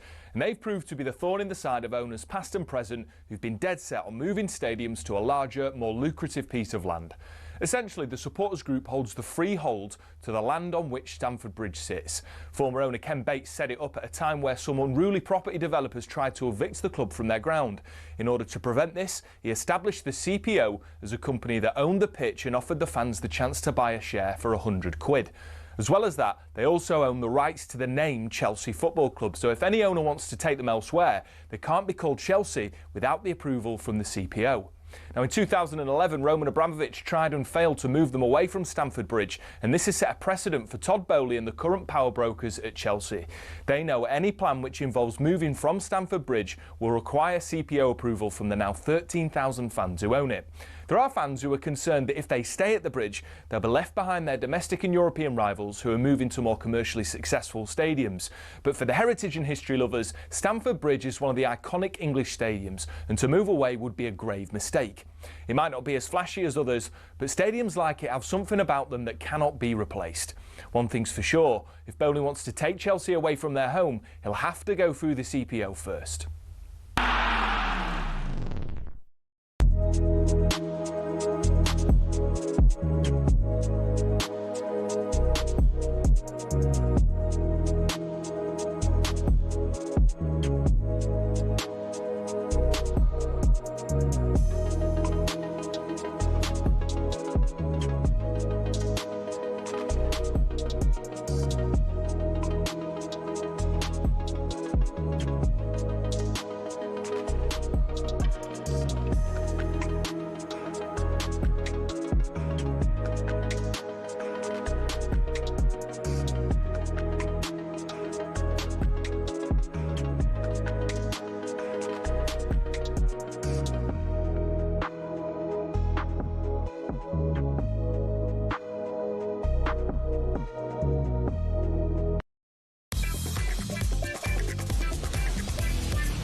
Very good morning, 9:33. This is talkSPORT Breakfast with Arnold Clark. Get the UK's best used car deals guaranteed. I'm Jeff Stelling. Andy Townsend is with me. One or two West Ham fans a bit concerned about the lack of transfer activity during the course of the summer. They have brought one or two in, but Mohamed Kudus, of course, has gone.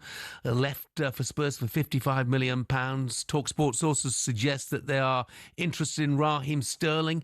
Let's bring in the former West Ham striker, Tony Cottee, to give us more. Morning, TC. Morning, Tone. Yes. Morning, Andy. Look, TC, well, let's start with Raheem Sterling because I mentioned him there. Do you see that working, Raheem Sterling to West Ham? Well, it depends which one turns up, Jeff. The Raheem Sterling of a few years ago or the one of last season. I mean, he struggled, hasn't he? Certainly when he went to Arsenal, struggling with his form. Is he the man for West Ham?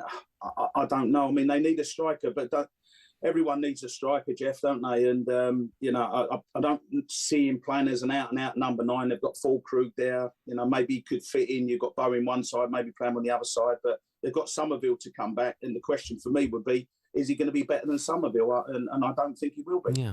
What have you made of Fulkrug, Tone, pre-season? I mean, look, he had horrible injury problems ever since he's been at the club, really. But what have you made of him so far? And it's so hard to...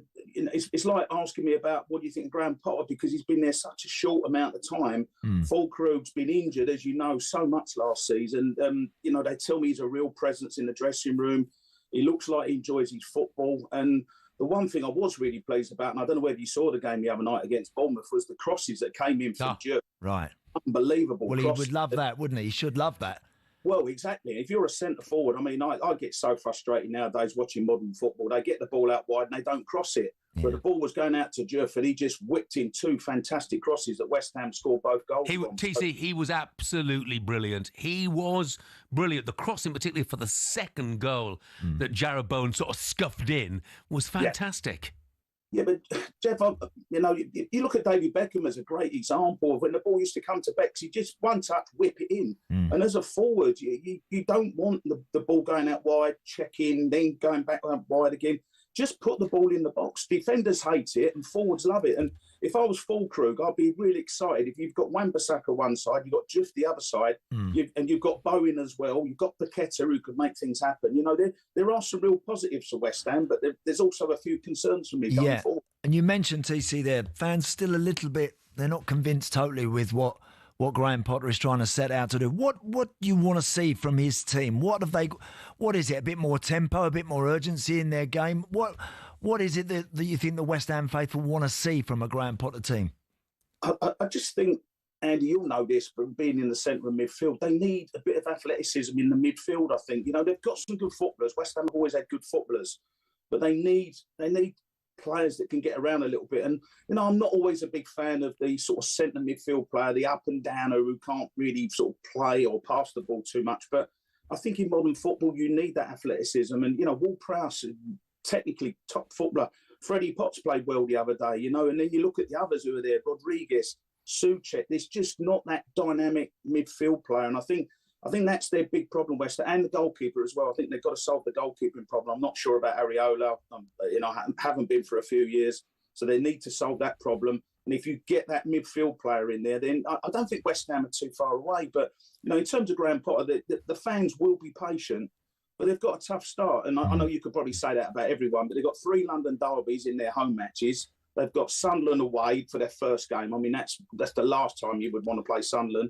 And then you've got Forest away and Everton away. So, you know, if they get some good results and, you know, give some of the youngsters, some of the academy boys a chance as well, I think the fans will be fine. But if they have a bad start, you know what it can be like over there. There'll be a few moans and groans, and the players and, most importantly, the manager will be under big pressure. Yeah. I don't think it's... I'm with you, though, Tees. It's not all doom and gloom. I get the thing about the goalkeeper, but I think Fulkrug's definitely got an eye for goal.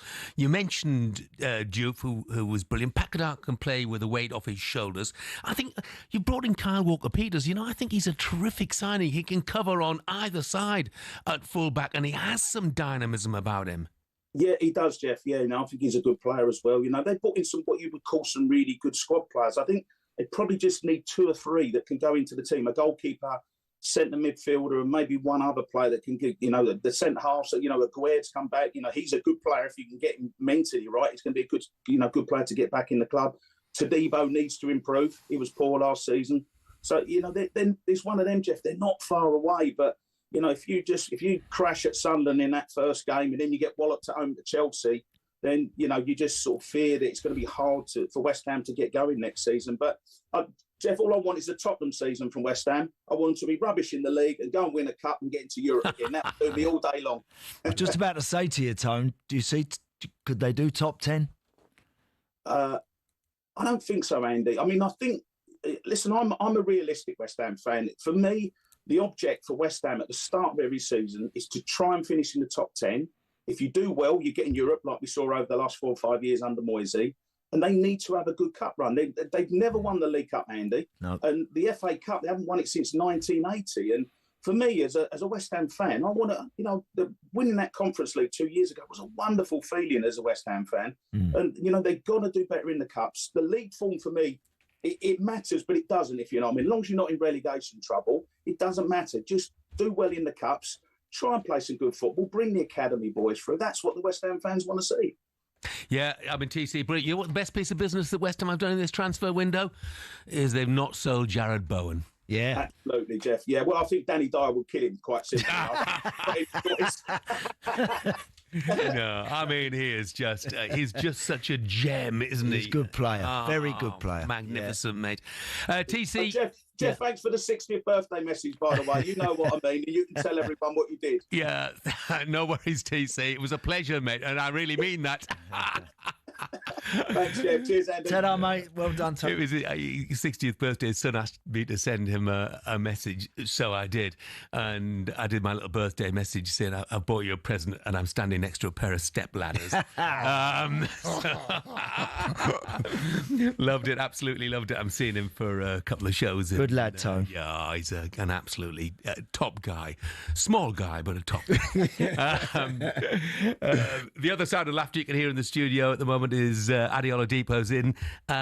What we got today, Adi? Boxing, is it? Big Loads. boxing, Yeah, loads. We have a boxing hour from 12 to 1. It's normally on a Thursday. We've moved it to a Wednesday just because I'm there, Simon's there, Spencer Oliver's going to join us in the studio.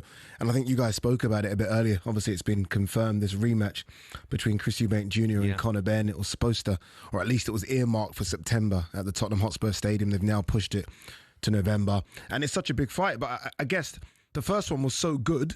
Yeah. Do we need to see it again? It's almost like a good movie, right? You don't really need to remake a good movie, do you? Adi, did Simon actually go? He didn't go to the first one, did he? He didn't watch it. He didn't. Do you remember? He said, "I'm not believe too that. phased I or don't believe carried that, away Andy. by it." Yeah, I don't believe he didn't watch it. No, I bet he obviously didn't go, but he watched it. I loved it. I thought it was must see TV. I really did, and I really enjoyed the fight. I thought both guys absolutely threw themselves at it, as you would imagine, with their families' histories and legacies. I thought it was wonderful. But I'm with you, Adi. I'm not sure we need to see it again. Yeah. I'm just not sure. Yeah, isn't that the nature of the business? It is. There's so much money involved in it. And look, both of these guys are different weight classes apart, but Conor's not going to make that kind of money fighting someone in his natural weight class, and Chris isn't either. And at Chris's age, look, it's about cashing those big checks, and there's not going to be a bigger check, and they'll fill that Tottenham Hotspur Stadium out in an hour or so. They could have gone to Wembley. That's because of how good the first fight was. So you're always going to do it again. So, yeah, a bit of boxing. We're obviously going to talk about what's going on at Newcastle. Can't seem to sign a player, Andy.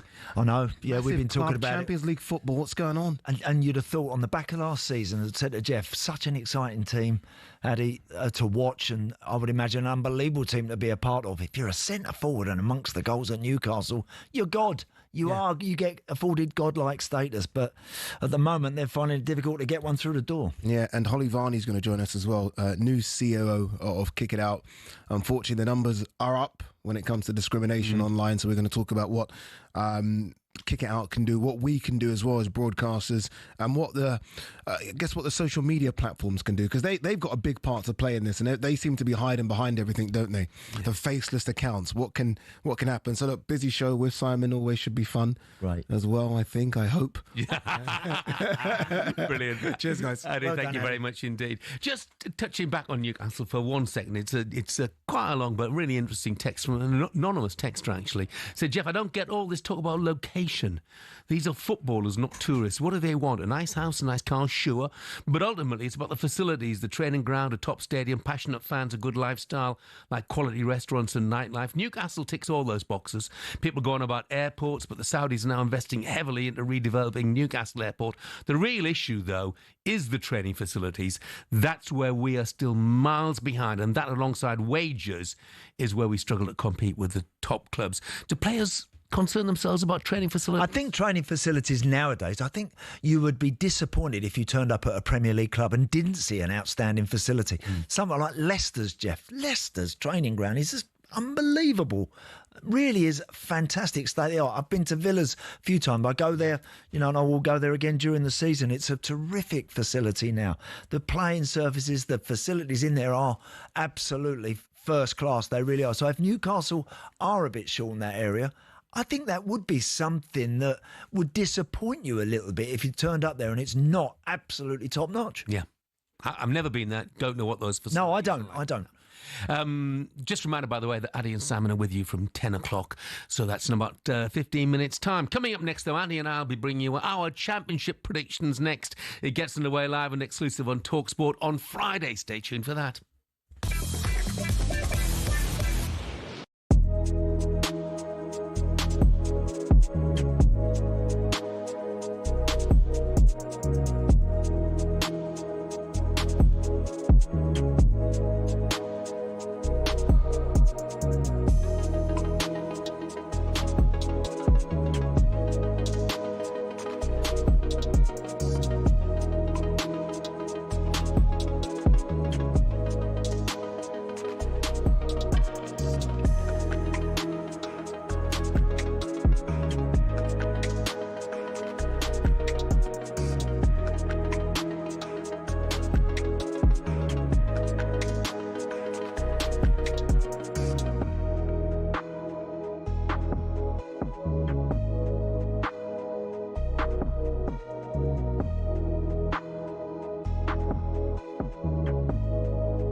Good morning, 9:48. This is talkSPORT Breakfast. Only a few minutes left and a lot to squeeze in. Now, make sure you don't miss Drive this afternoon with Natalie Sawyer and Gabby. Gabby's been sitting down with the Crystal Palace midfielder Adam Wharton to discuss all things Palace and, of course, all things FA Cup. He also asked Adam about his aims for the upcoming campaign. My season last year was a bit stop-start with injury. So for Palace, I want to stay as fit as possible. Play as many games as I can because obviously we'll have a lot of games this year, hopefully. And yeah, just try and help the team as much as possible and to, do even better than we did last year. And then, yeah, I think every player that's English in the Premier League wants to, be picked to go to America come the end of the season. So, yeah, I don't really set too many goals personally. I just take it game by game, trying to improve. Obviously, you're hopeful that your name will be picked and you're on the plane.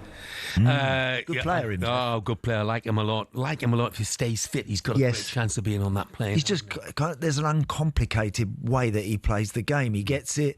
If someone's in front of him 10 yards away or 30 yards away, he can find them. Keeps things moving nicely for his team. He's a really intelligent, smart footballer, I think. He's a very young man still as well, and I think he's been, when he's been fit, incredibly impressive for Crystal Palace. And great for them that he's going to be staying there, or that's the way it looks anyway. Full interview, 4 o'clock this afternoon on Drive with Natalie Sawyer and Gabby Agbonlahor.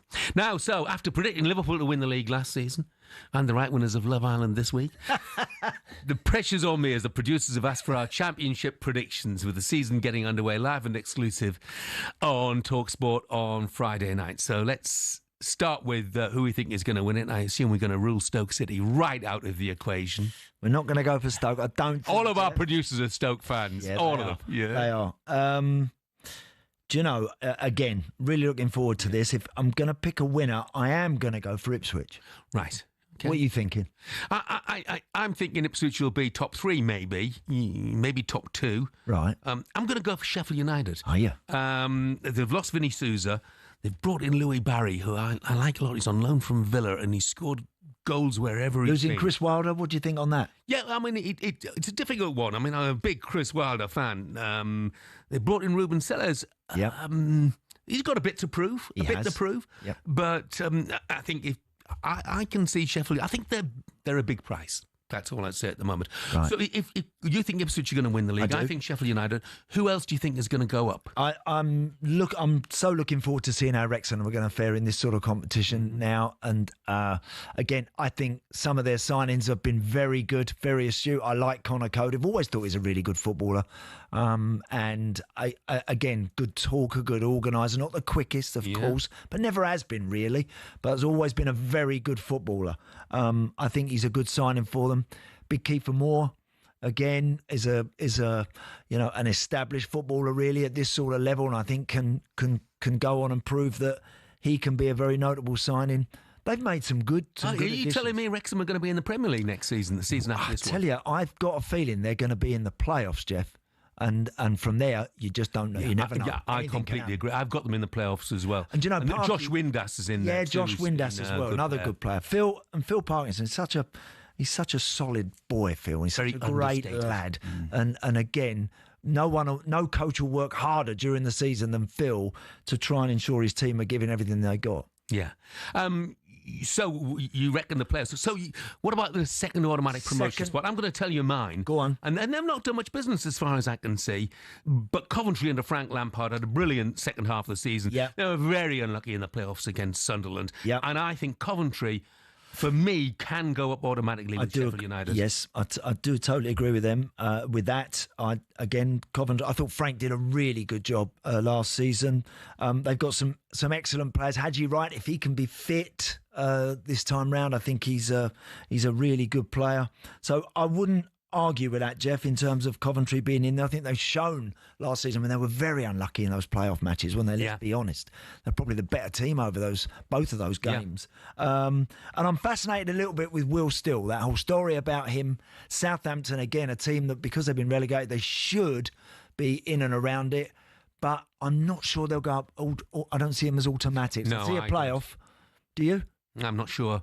We'll still... obviously, I wish him absolutely well, but they've lost Aaron Ramsdale, they've lost Jan Bednarek, they're going to lose Tyler Dibning, they've lost Walker Peters, Tall Paul Onuachu, he's gone as well, and there haven't been too many incomings, so I'd be a bit concerned. I'd have Ipswich down as a playoff side. Norwich as well, because I like Liam Manning a lot, though they've lost Borja Sainz, which is a worry, and they may lose Josh Sargent, but I think they'll be knocking at the door. Wrexham, yeah. And my other side, I think they'll be in the play. Birmingham won't be far away, by the way. They've signed Kyogo, the ex-Celtic striker, so he's got goals in him. But somewhere that's always impossible to go, and have been knocking at the door for years. I think Millwall might make the playoffs under Alex Neil. Yeah. They've brought in Alfie Doughty, who's a fantastic sign. What a good player he was at Luton. In that Premier League year, I used to love watching Alfie Doughty up and down that left side. And he had a great delivery.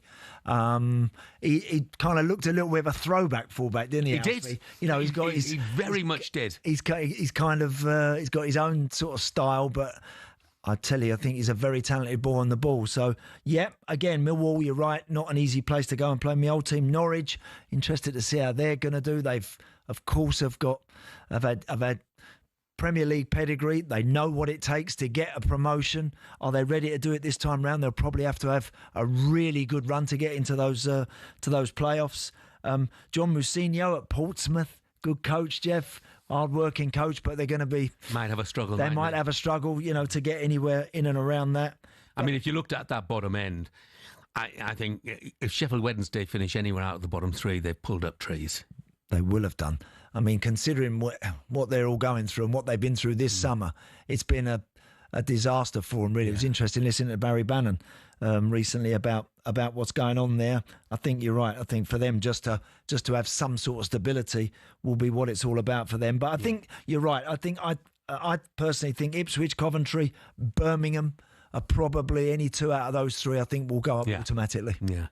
Down at the bottom, I think, I don't like to say Sheffield Wednesday, but Barry said we've got 14 or 15 players and they're under a transfer embargo. Yep. I think Hull will struggle. Ruben Sellers has gone. How about Ryan Mason, first season as a Interesting. number one? Interesting to see how they do at West Brom. I don't think they've thrown money at it, but Ryan Mason, talented young coach, getting chance out on his own, and you'd love him to do well. Yeah. You'd love him to do No, you certainly would. You certainly would. But as ever, this league is, and it was interesting talking to Greg Doxey earlier, from Charlton's perspective.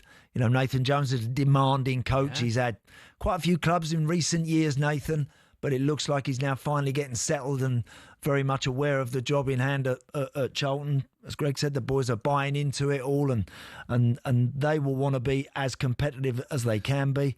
So lots to really look forward to, I think. Yeah, Dan this weekend onwards. Dan's just texted. He said, once again, no mention of Millwall this year. Most hated club in the land. Oh, Dan, you jumped the gun, didn't you, Dan? You texted that before I said I think they'll make the playoffs, and that Alex Neil is terrific. What about Leicester, Jeff, this time round? I don't see it happening. I think there's going to be a fire sale at Leicester because of their financial issues and no Jamie Vardy either. So I think Leicester. And talking of Jamie Vardy, if talking to Jamie Vardy, if you are if you're a championship team looking for someone that might be able to lead the line with some pedigree to get you a few goals, why has no one gone and grabbed him yet? Yeah, I think he may be heading for sunnier climes. Right. I don't know. He's been linked with Inter Miami, hasn't he? And you can see the appeal of that, can't you? Messi. That is for sure, yeah. Got a little text in here. Stelling ribbing Tony Cotty for being short. Unbelievable, Jeff. Thank you very much indeed. Andy, enjoyed it very much. Thank you very much for your Jeff. company Good fun, these 2 days this week. That's it from me this week. I will be at Yeovil on Saturday. We mentioned that before. So say hello if you're going. Don't miss breakfast tomorrow with Natalie Sawyer and Troy Deeney. And they will be joined by the European champion Lioness Alex Greenwood, as well as Coventry captain Ben Sheaf. Don't miss that from 6. Up next, it's Ali Oladipo and Sam Jordan.